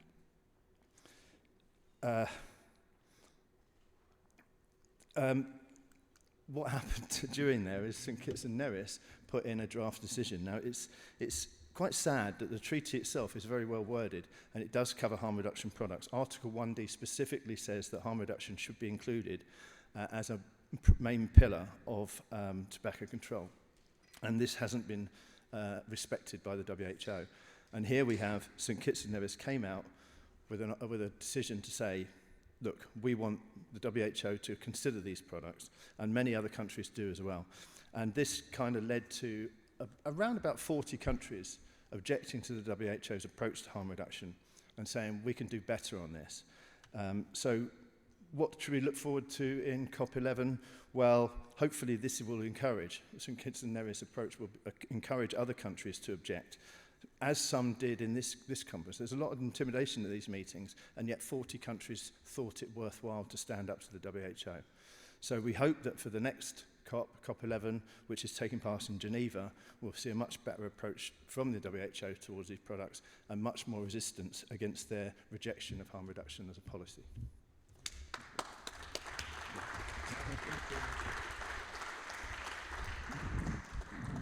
Please sit down, Martin, and if I could ask Sweli and Marewa to join as well. Dr. Vobořil, if you are willing to join the panel, that would be great, because I would just like to highlight the incredible opportunity and experience you've just had with this first session. The United Nations has called for, in the prevention and control of non-communicable disease, and specifically smoking-related disease, it's called for a whole of society and whole of government approach in trying to reduce the disease and death linked to smoking. And in a way, that's exactly what the New Approaches Conference has managed this morning. Here we have a multi-stakeholder group in front of you, and you've heard outstanding pieces from Dr. Douglas from St. Kitts and Nevis, and then from Dr. Vobořil from the Czech Republic, from Czechia, and then from stakeholder leaders from across the world. So it's my privilege to moderate this session of about 20-30 minutes. We will first tease out some more answers out of our speakers, but then we'll have a question and answer session. The key question, Dr. Vobořil, is this. There are 212 countries within the United Nations, and not all of them embrace tobacco harm reduction. Your country, Czechia, and you memorably stated that you decided as government that this is not an intervention, this is part of policy. And the question is, how did you do that? When was the tipping point, and how did you manage to get the government as a whole to make this as a policy change? Shall I go there? Okay. We're not got these. Well, how do we do that? That's a difficult question. For decades, start with the falling of the Iron Curtain. I don't want to go into long history, but we had a strict totalitarian Stalinist regime until 1989. And when the fall of the Iron Curtain came, people were fed up with thinking that government says it will work and it doesn't work. Yeah, so we are very careful and very skeptical about the claims like world free of drugs, world free of smoking. We can do it, yes. Since the end of 80s, the drug policy was led by professionals, by medical doctors, by people who worked in the addiction field. In the 90s, the main point was the emergent situation after the fall of the Iron Curtain with heroin and methamphetamine production and country flooded with new drugs. So harm reduction was the solution because we were a country with almost broken economy because of the decades of this social experiment of government ownership of everything. So we didn't have money. So we said, okay, what do we do rationally? We need to reduce harms and risks in drugs.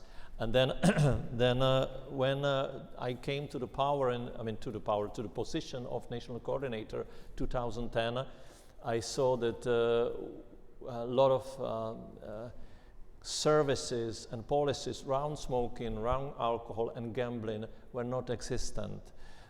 So we said, why don't we look at it as one area, because it's one type of behavior. We have different kind of products which pose different risks. So I put forward the idea of integrating policies and put all the data. I think one very important thing is that under my office as a national coordinator, I had a monitoring center. So I had all the data all the time. So we have decades of reports on tobacco, and alcohol, gambling, and illicit drugs. So when I come forward to the government with data, it's very difficult to the government to say, oh no, we're not going to listen to it. So combining data with practical politics is important, I think. But at the same time, I think it's to do something with our skepticism about these big ideas that the world will be all just and we will all be in paradise. And when we say, okay, there's not going to be addictions, it will disappear. No, it doesn't happen. That's not realistic. So given this pragmatic situation, we said, okay, let's look at options. So we have the budget, because I mean, another area is the economics of the whole thing. So we know how much it costs. We know how much the whole situation around 15,000, 16,000 people dying, but also being ill before that. So we spend so much money on the health insurance because we have the very strong health insurance policy. So everybody has an access, but people who smoke are more ill than other people. So all these economics play a big role in the whole thing. So I'm not sure if I'm answering properly. Yeah. If I could ask you to please sit here as our honorable government official.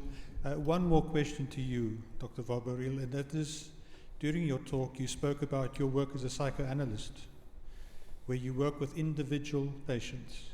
And often this debate does not take into account the tension that there is between individual health and population health. Suheli in her speech spoke about every smoke has a name. A person who smokes has a name. How is your work as a person looking after the individual health of patients and of people who smoke factored in and influenced your view on tobacco harm reduction? Yes, I think this is the important issue that the national drug coordinators, as it's called, in Czech Republic since 80s were professionals from clinical practice. So people have more trust than when just politicians come with ideas, or I don't know, tobacco companies come with numbers.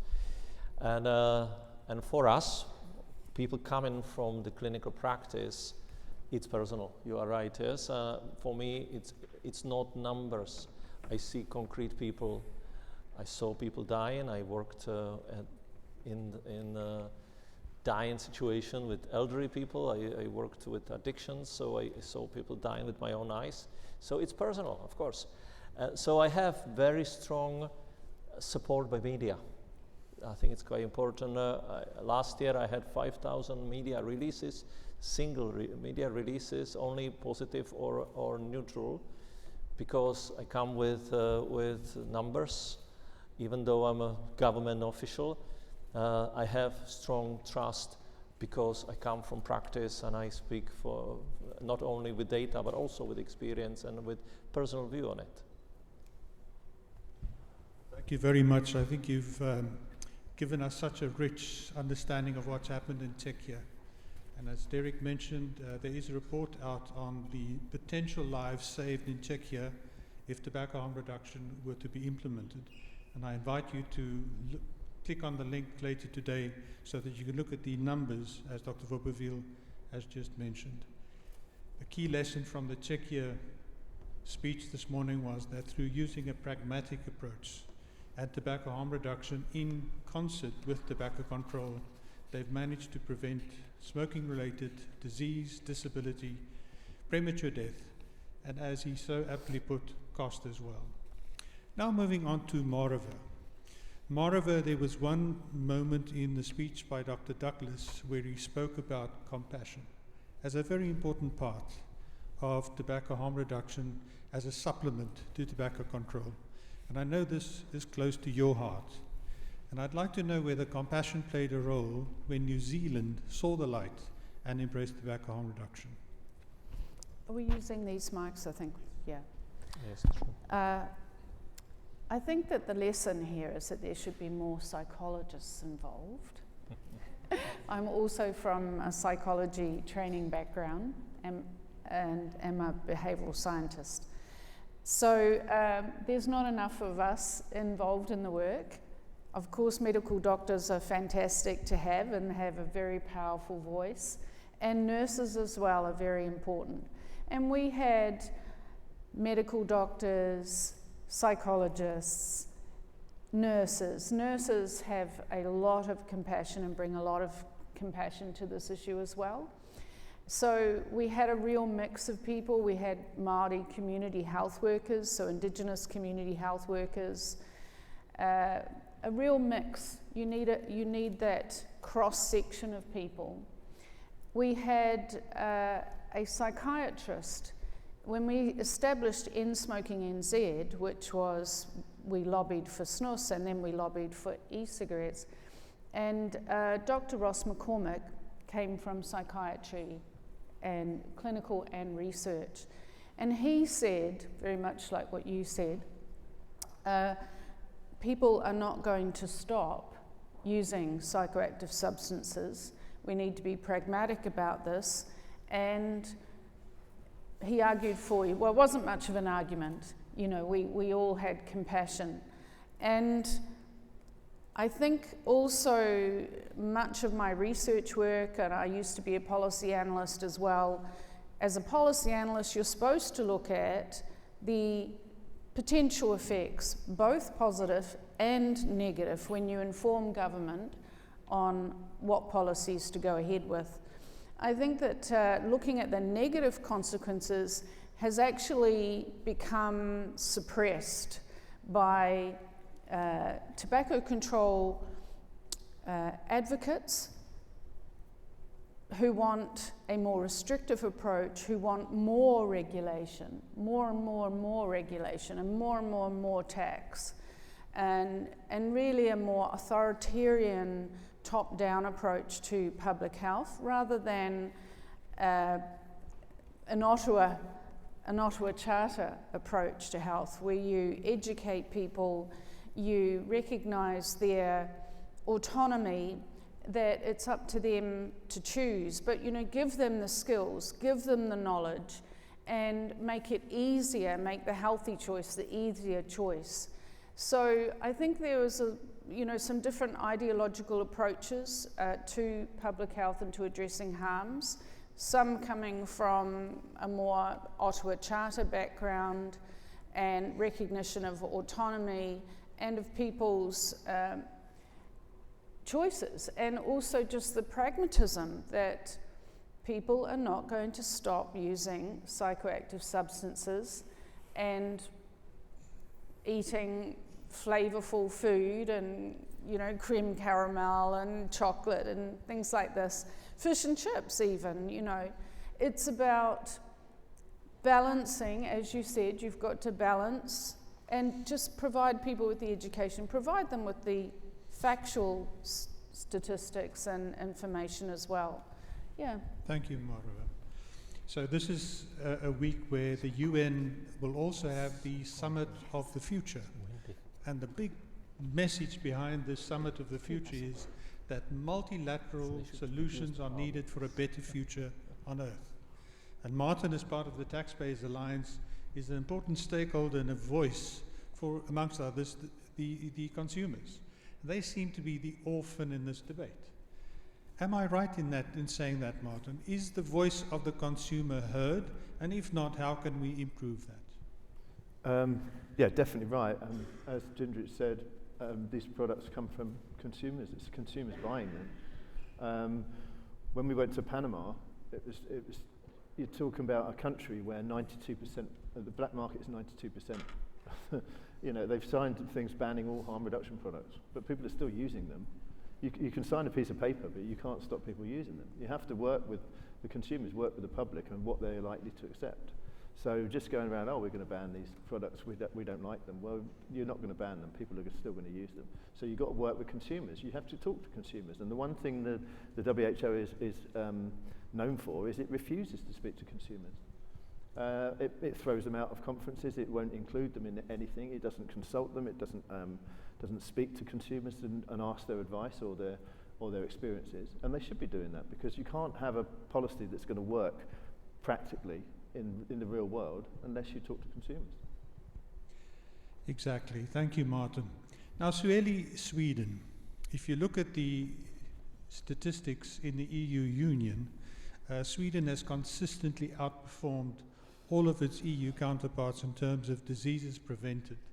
It has 41% less cancers, smoking-related cancers, than any of its EU neighbours, and there are 40% less premature deaths of smoking-related disease in Sweden than in the rest of the EU. The question is, this has been in place for decades. Why hasn't the EU responded to these overwhelmingly positive results, and what can more be done to highlight and amplify the success of Smoke-Free Sweden, or Quit Like Sweden? Is that on? Yes, I don't know. I was talking this morning actually with Ethan Edelman and Dr. Jindřich, and what I was saying is sometimes when talking about the Swedish experience, right? Even though the Swedish are doing really well in terms of reducing smoking prevalence, it's not so much so that they're shouting about, but obviously we in the field, we know that this is an amazing case experience, and we're doing all we can to broadcast this as a role model. Cases in where, that's why the cases that I was talking about earlier in the presentation, there is not shortage of policies that have been replicated around the world. And what all those policies has in common is that the aim of those policies is to actually reduce harm.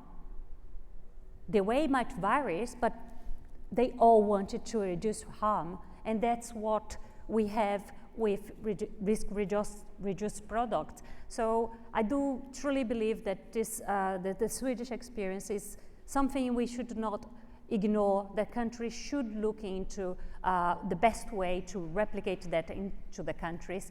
I mean, we have so many cases of people dying of smoke-related disease in LMIC countries. Most of the people that smoke are in MLIC country, and we can't make assumptions that because you worked in a country. The other day we had a Brazilian politician saying, oh, we can't replicate the Swedish experience in Brazil because it's just a small country with law-abiding people. We're not law-abiding people, we're not going to do it. And this is just assumption, right? That's why I show the picture of the Cool Running Jamaican Chino. This is assumptions not based on reality, just based on ideology and just making to the news. It can be replicated. We have seen it working in many other fields, especially drugs harm reduction. Brazil was as well, worked on that, did that. So it's not that we cannot do it, right? We're struggling, we need a World Cup again, but we're gonna get there. So it's very important, I guess, that, you know, we broadcast this and we take to other countries, and that's what I do. I go to countries and I'll talk to people, to stakeholders, and it's important, like we said here, to include all the stakeholders, especially consumers. God knows how many consumer groups, WhatsApp I am part of. It's very, very important. They have, first of all, they are very knowledgeable and they understand how those policies are going to impact them. And then when you're making policies, if you not hear the people that are being impacted, you just sit down on a table that maybe you have a table full of people who never smoked. You have a table of people that, I don't know, are super healthy, never done anything. You need to include more stakeholders in any policy. Otherwise, you end up with biased policies. Thank you, Sweli. And as Derek mentioned, there are 110 million consumers of smoke-free nicotine alternatives. If I could ask the organizers just to get the temperature slightly higher, because there's a shiver here in the front. So just a slightly higher temperature. And now it's the moment where I'd like to reducing the harm of the AC. Thank you. I'd like to have some of your questions that we can pose to the panelists. Anybody with a question for any of the panelists? And I'll come to you and you can ask the question. Tom? Tom asked me a question last night. You wanted to know about youth vaping in New Zealand. And so it is in this report, so we'll make sure that you get the link for that. So one of the points I made was about the linear relationship between parental smoking and uptake among their children. And we have had an increase in youth vaping. The stats are based on past 30 days, so it could be an experimentation or once, and really we should be looking at daily vaping. However, we did have a peak, and there is a graph in here. You can see many countries had a peak. So vaping was very new technology, an innovation, very attractive. Not just to youth, but to adults as well. And Japan is a fantastic case story to look at. They love innovation, they love technology. But it is coming down, and in all of the countries now, that youth vaping is coming down. So there's kind of a fad at first, this curiosity. And yeah, it's coming down. In New Zealand, it looks high because smoking was disproportionately represented among Māori, both parents smoking, and high youth smoking, and also among low-income groups, where again, both parents likely to smoke and high youth smoking in low socioeconomic. So because vaping has picked up proportionately more among low-income groups in New Zealand, and including Māori, then we also see that impact on the youth. Thank you, Sweli. Tom? I do have a question. Yes, please. I'm coming back to you, Dr. Vobořil. First of all, thank you so much for the suggestion on the temperature in the room. Yeah, I think you spoke for me and others. My other question is, you know, I think it's the potential is so dramatic when the government switches from anti-harm reduction to full-fledged promotion, both in terms of setting a policy and setting a temperature, but also reaching out and pushing the idea of harm reduction. How did that come about in your countries? We haven't achieved that yet here. It's a good moment to ask Dr. Vobořil to reply and also to follow up on Marewa. I was not fully, maybe if you repeat the question. Tom Miller asked how it, very much like the first question that you answered, how you managed to build the political will within Czechia to fully embrace tobacco harm reduction as part of your policy. Surely there must have been obstacles along the way.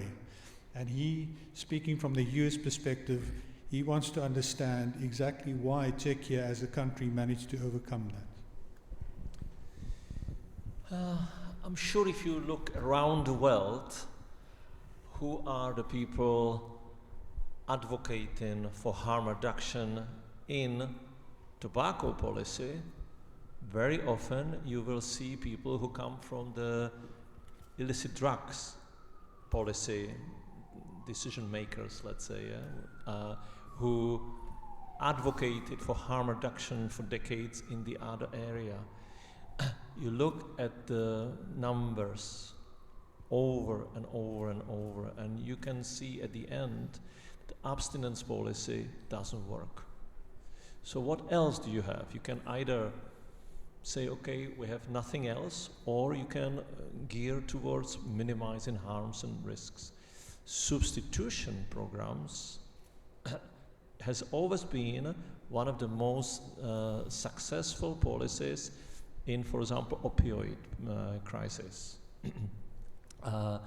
When we look at the substitution programs, it also shows that number of the people, high number of the people who enter maintenance substitution program abstain at the end. That it's actually more successful than any other abstinence therapeutic programs. And I'm not against abstinence therapeutic programs, but so, and then what you see also in many countries and numbers, that it actually translates into the market. So Czech Republic, we had a heroin problem emerging in the 90s and beginning of this millennium, and it disappeared because we introduced very openly and widely buprenorphine. Buprenorphine is a substitution which is so much less harmful than heroin, for example. And it was, again, consumers driven, actually, the whole thing. We have half of the market is illegal, half is given out with the hands of GBs. So, given these examples, knowing that the country doesn't have the ability of putting enormous amount of money in prevention, because we don't have unlimited amount of money, so we said, what else can we do? And there comes data again, and data says substituted market works. Substitution as such works. So, okay, we tried with the pharmacological products, but it didn't work. People were not picking it up. So, and then the emerging new products made by tobacco companies worked. So all of a sudden, number of key figures in the medical world and prevention, preventative medicines started claiming the same as I did. Yeah? So it was so clear. I had a whole medical professional society behind my back, and they went all to the media and said, well, this is what we have to do. We have to support alternatives, and we have to support substituted market, because nothing else worked. I think it's important that I'm a member of a party which is called Liberal Conservative, which is complicated. It's a Czech version, yes, of after the revolution 1989. So it's like out of center-right, yes? And if the center-right people decide for taking such policies, then there is no opposition. Thank you very much. We have time for one last question, please, sir. Your name and then your question, please. Sure. Willie McKinney Companies. So how do the countries that embrace the harm reduction, how do those countries ensure that innovation itself doesn't cause harm. In other words, manufacturers are using ingredients, et cetera, et cetera. What processes do you have in place? Marewa, would you like to respond to that? We have regulation, and so the vaping regulation in New Zealand requires actually licensing of all vaping, specialist vape stores, or all retailers of vaping products. The manufacturers, they all have to put in what products they're going to be selling, and there will be random testing of products as well. So it's quite comprehensive, the regulation, and I must say that New Zealand has they're continuing to do some amendments and tweaking in response to pressure from the anti-harm reduction lobbyists and the prohibitionists. Interestingly, on the question of how did the government come, again, it was a centre-right government that they had to do something. They were getting a lot of pressure from the anti-harm reduction people and from prohibitionists to ban vaping altogether. But as I said in my talk, you know, the horse had bolted. So your choice is complete, you know, prohibition or regulate it, and New Zealand has regulated it. And the regulation's, as I said, comprehensive, so there will be testing. The New Zealand government are monitoring with their cross-sectional health behaviour survey and continuing to listen to the lobbying from all sides in terms, and continuing to tweak that regulation. Thank you, Marewa. Well, in terms of Czech Republic, it doesn't work properly. I would just echo what you just said. We also had all this very strict testing and regulating what products are on the market. They have to have clear certificate. Same as the pharmacological products, yes? Even though if I look at the regulations of the pharmacological products, it's less tight than these products. Yes? So because you have pharmacological products which are very similar in many ways, it's only less nicotine in the product, so that's why it's not so popular for the users. But may I pick on one thing you mentioned before about the adolescents' use? Is that okay to just mention? Sorry to just come back to the first debate, to the part of the debate. As I said before, we often in the debate, the ideological debate, we take children and adolescents as hostage in the whole debate. Now, in Czech Republic, we used to be the country with the highest rate of underage smoking and underage alcohol use. When we look at 38 countries in the study, it's repeated every 4 years, called ESPAT, we look at 16 years old. So in Czech Republic, 11% of 16-year-olds smoke. So I say, if within next decade, I have 5% of those 16-year-old vaping and only 6% smoking, that it's a harm reduction. I know it's in underage, they should be not accessing it, but they do. They experiment and they do. If it's 11% plus 5% vaping, then it's a failed policy. So we have to look at it from the realistic point of view. New Zealand youth, underage minors, are smoke-free. The smoking rates have plummeted. They're already there. Well, ladies and gentlemen, as we wrap up this first session, let me remind you that this New Approaches Conference is to focus on how lives can be saved. There are 1.4 billion smokers in the world today. We know that 8 million die per year because of smoking-related disease. And would you join me in giving applause to this panel who's looked at the overarching global picture and then Czechia, New Zealand, Sweden. Thank you very much. Thank you. We invite you to warm up outside and enjoy some coffee. If we could ask you just to come back in 10 minutes, 11:25, thank you.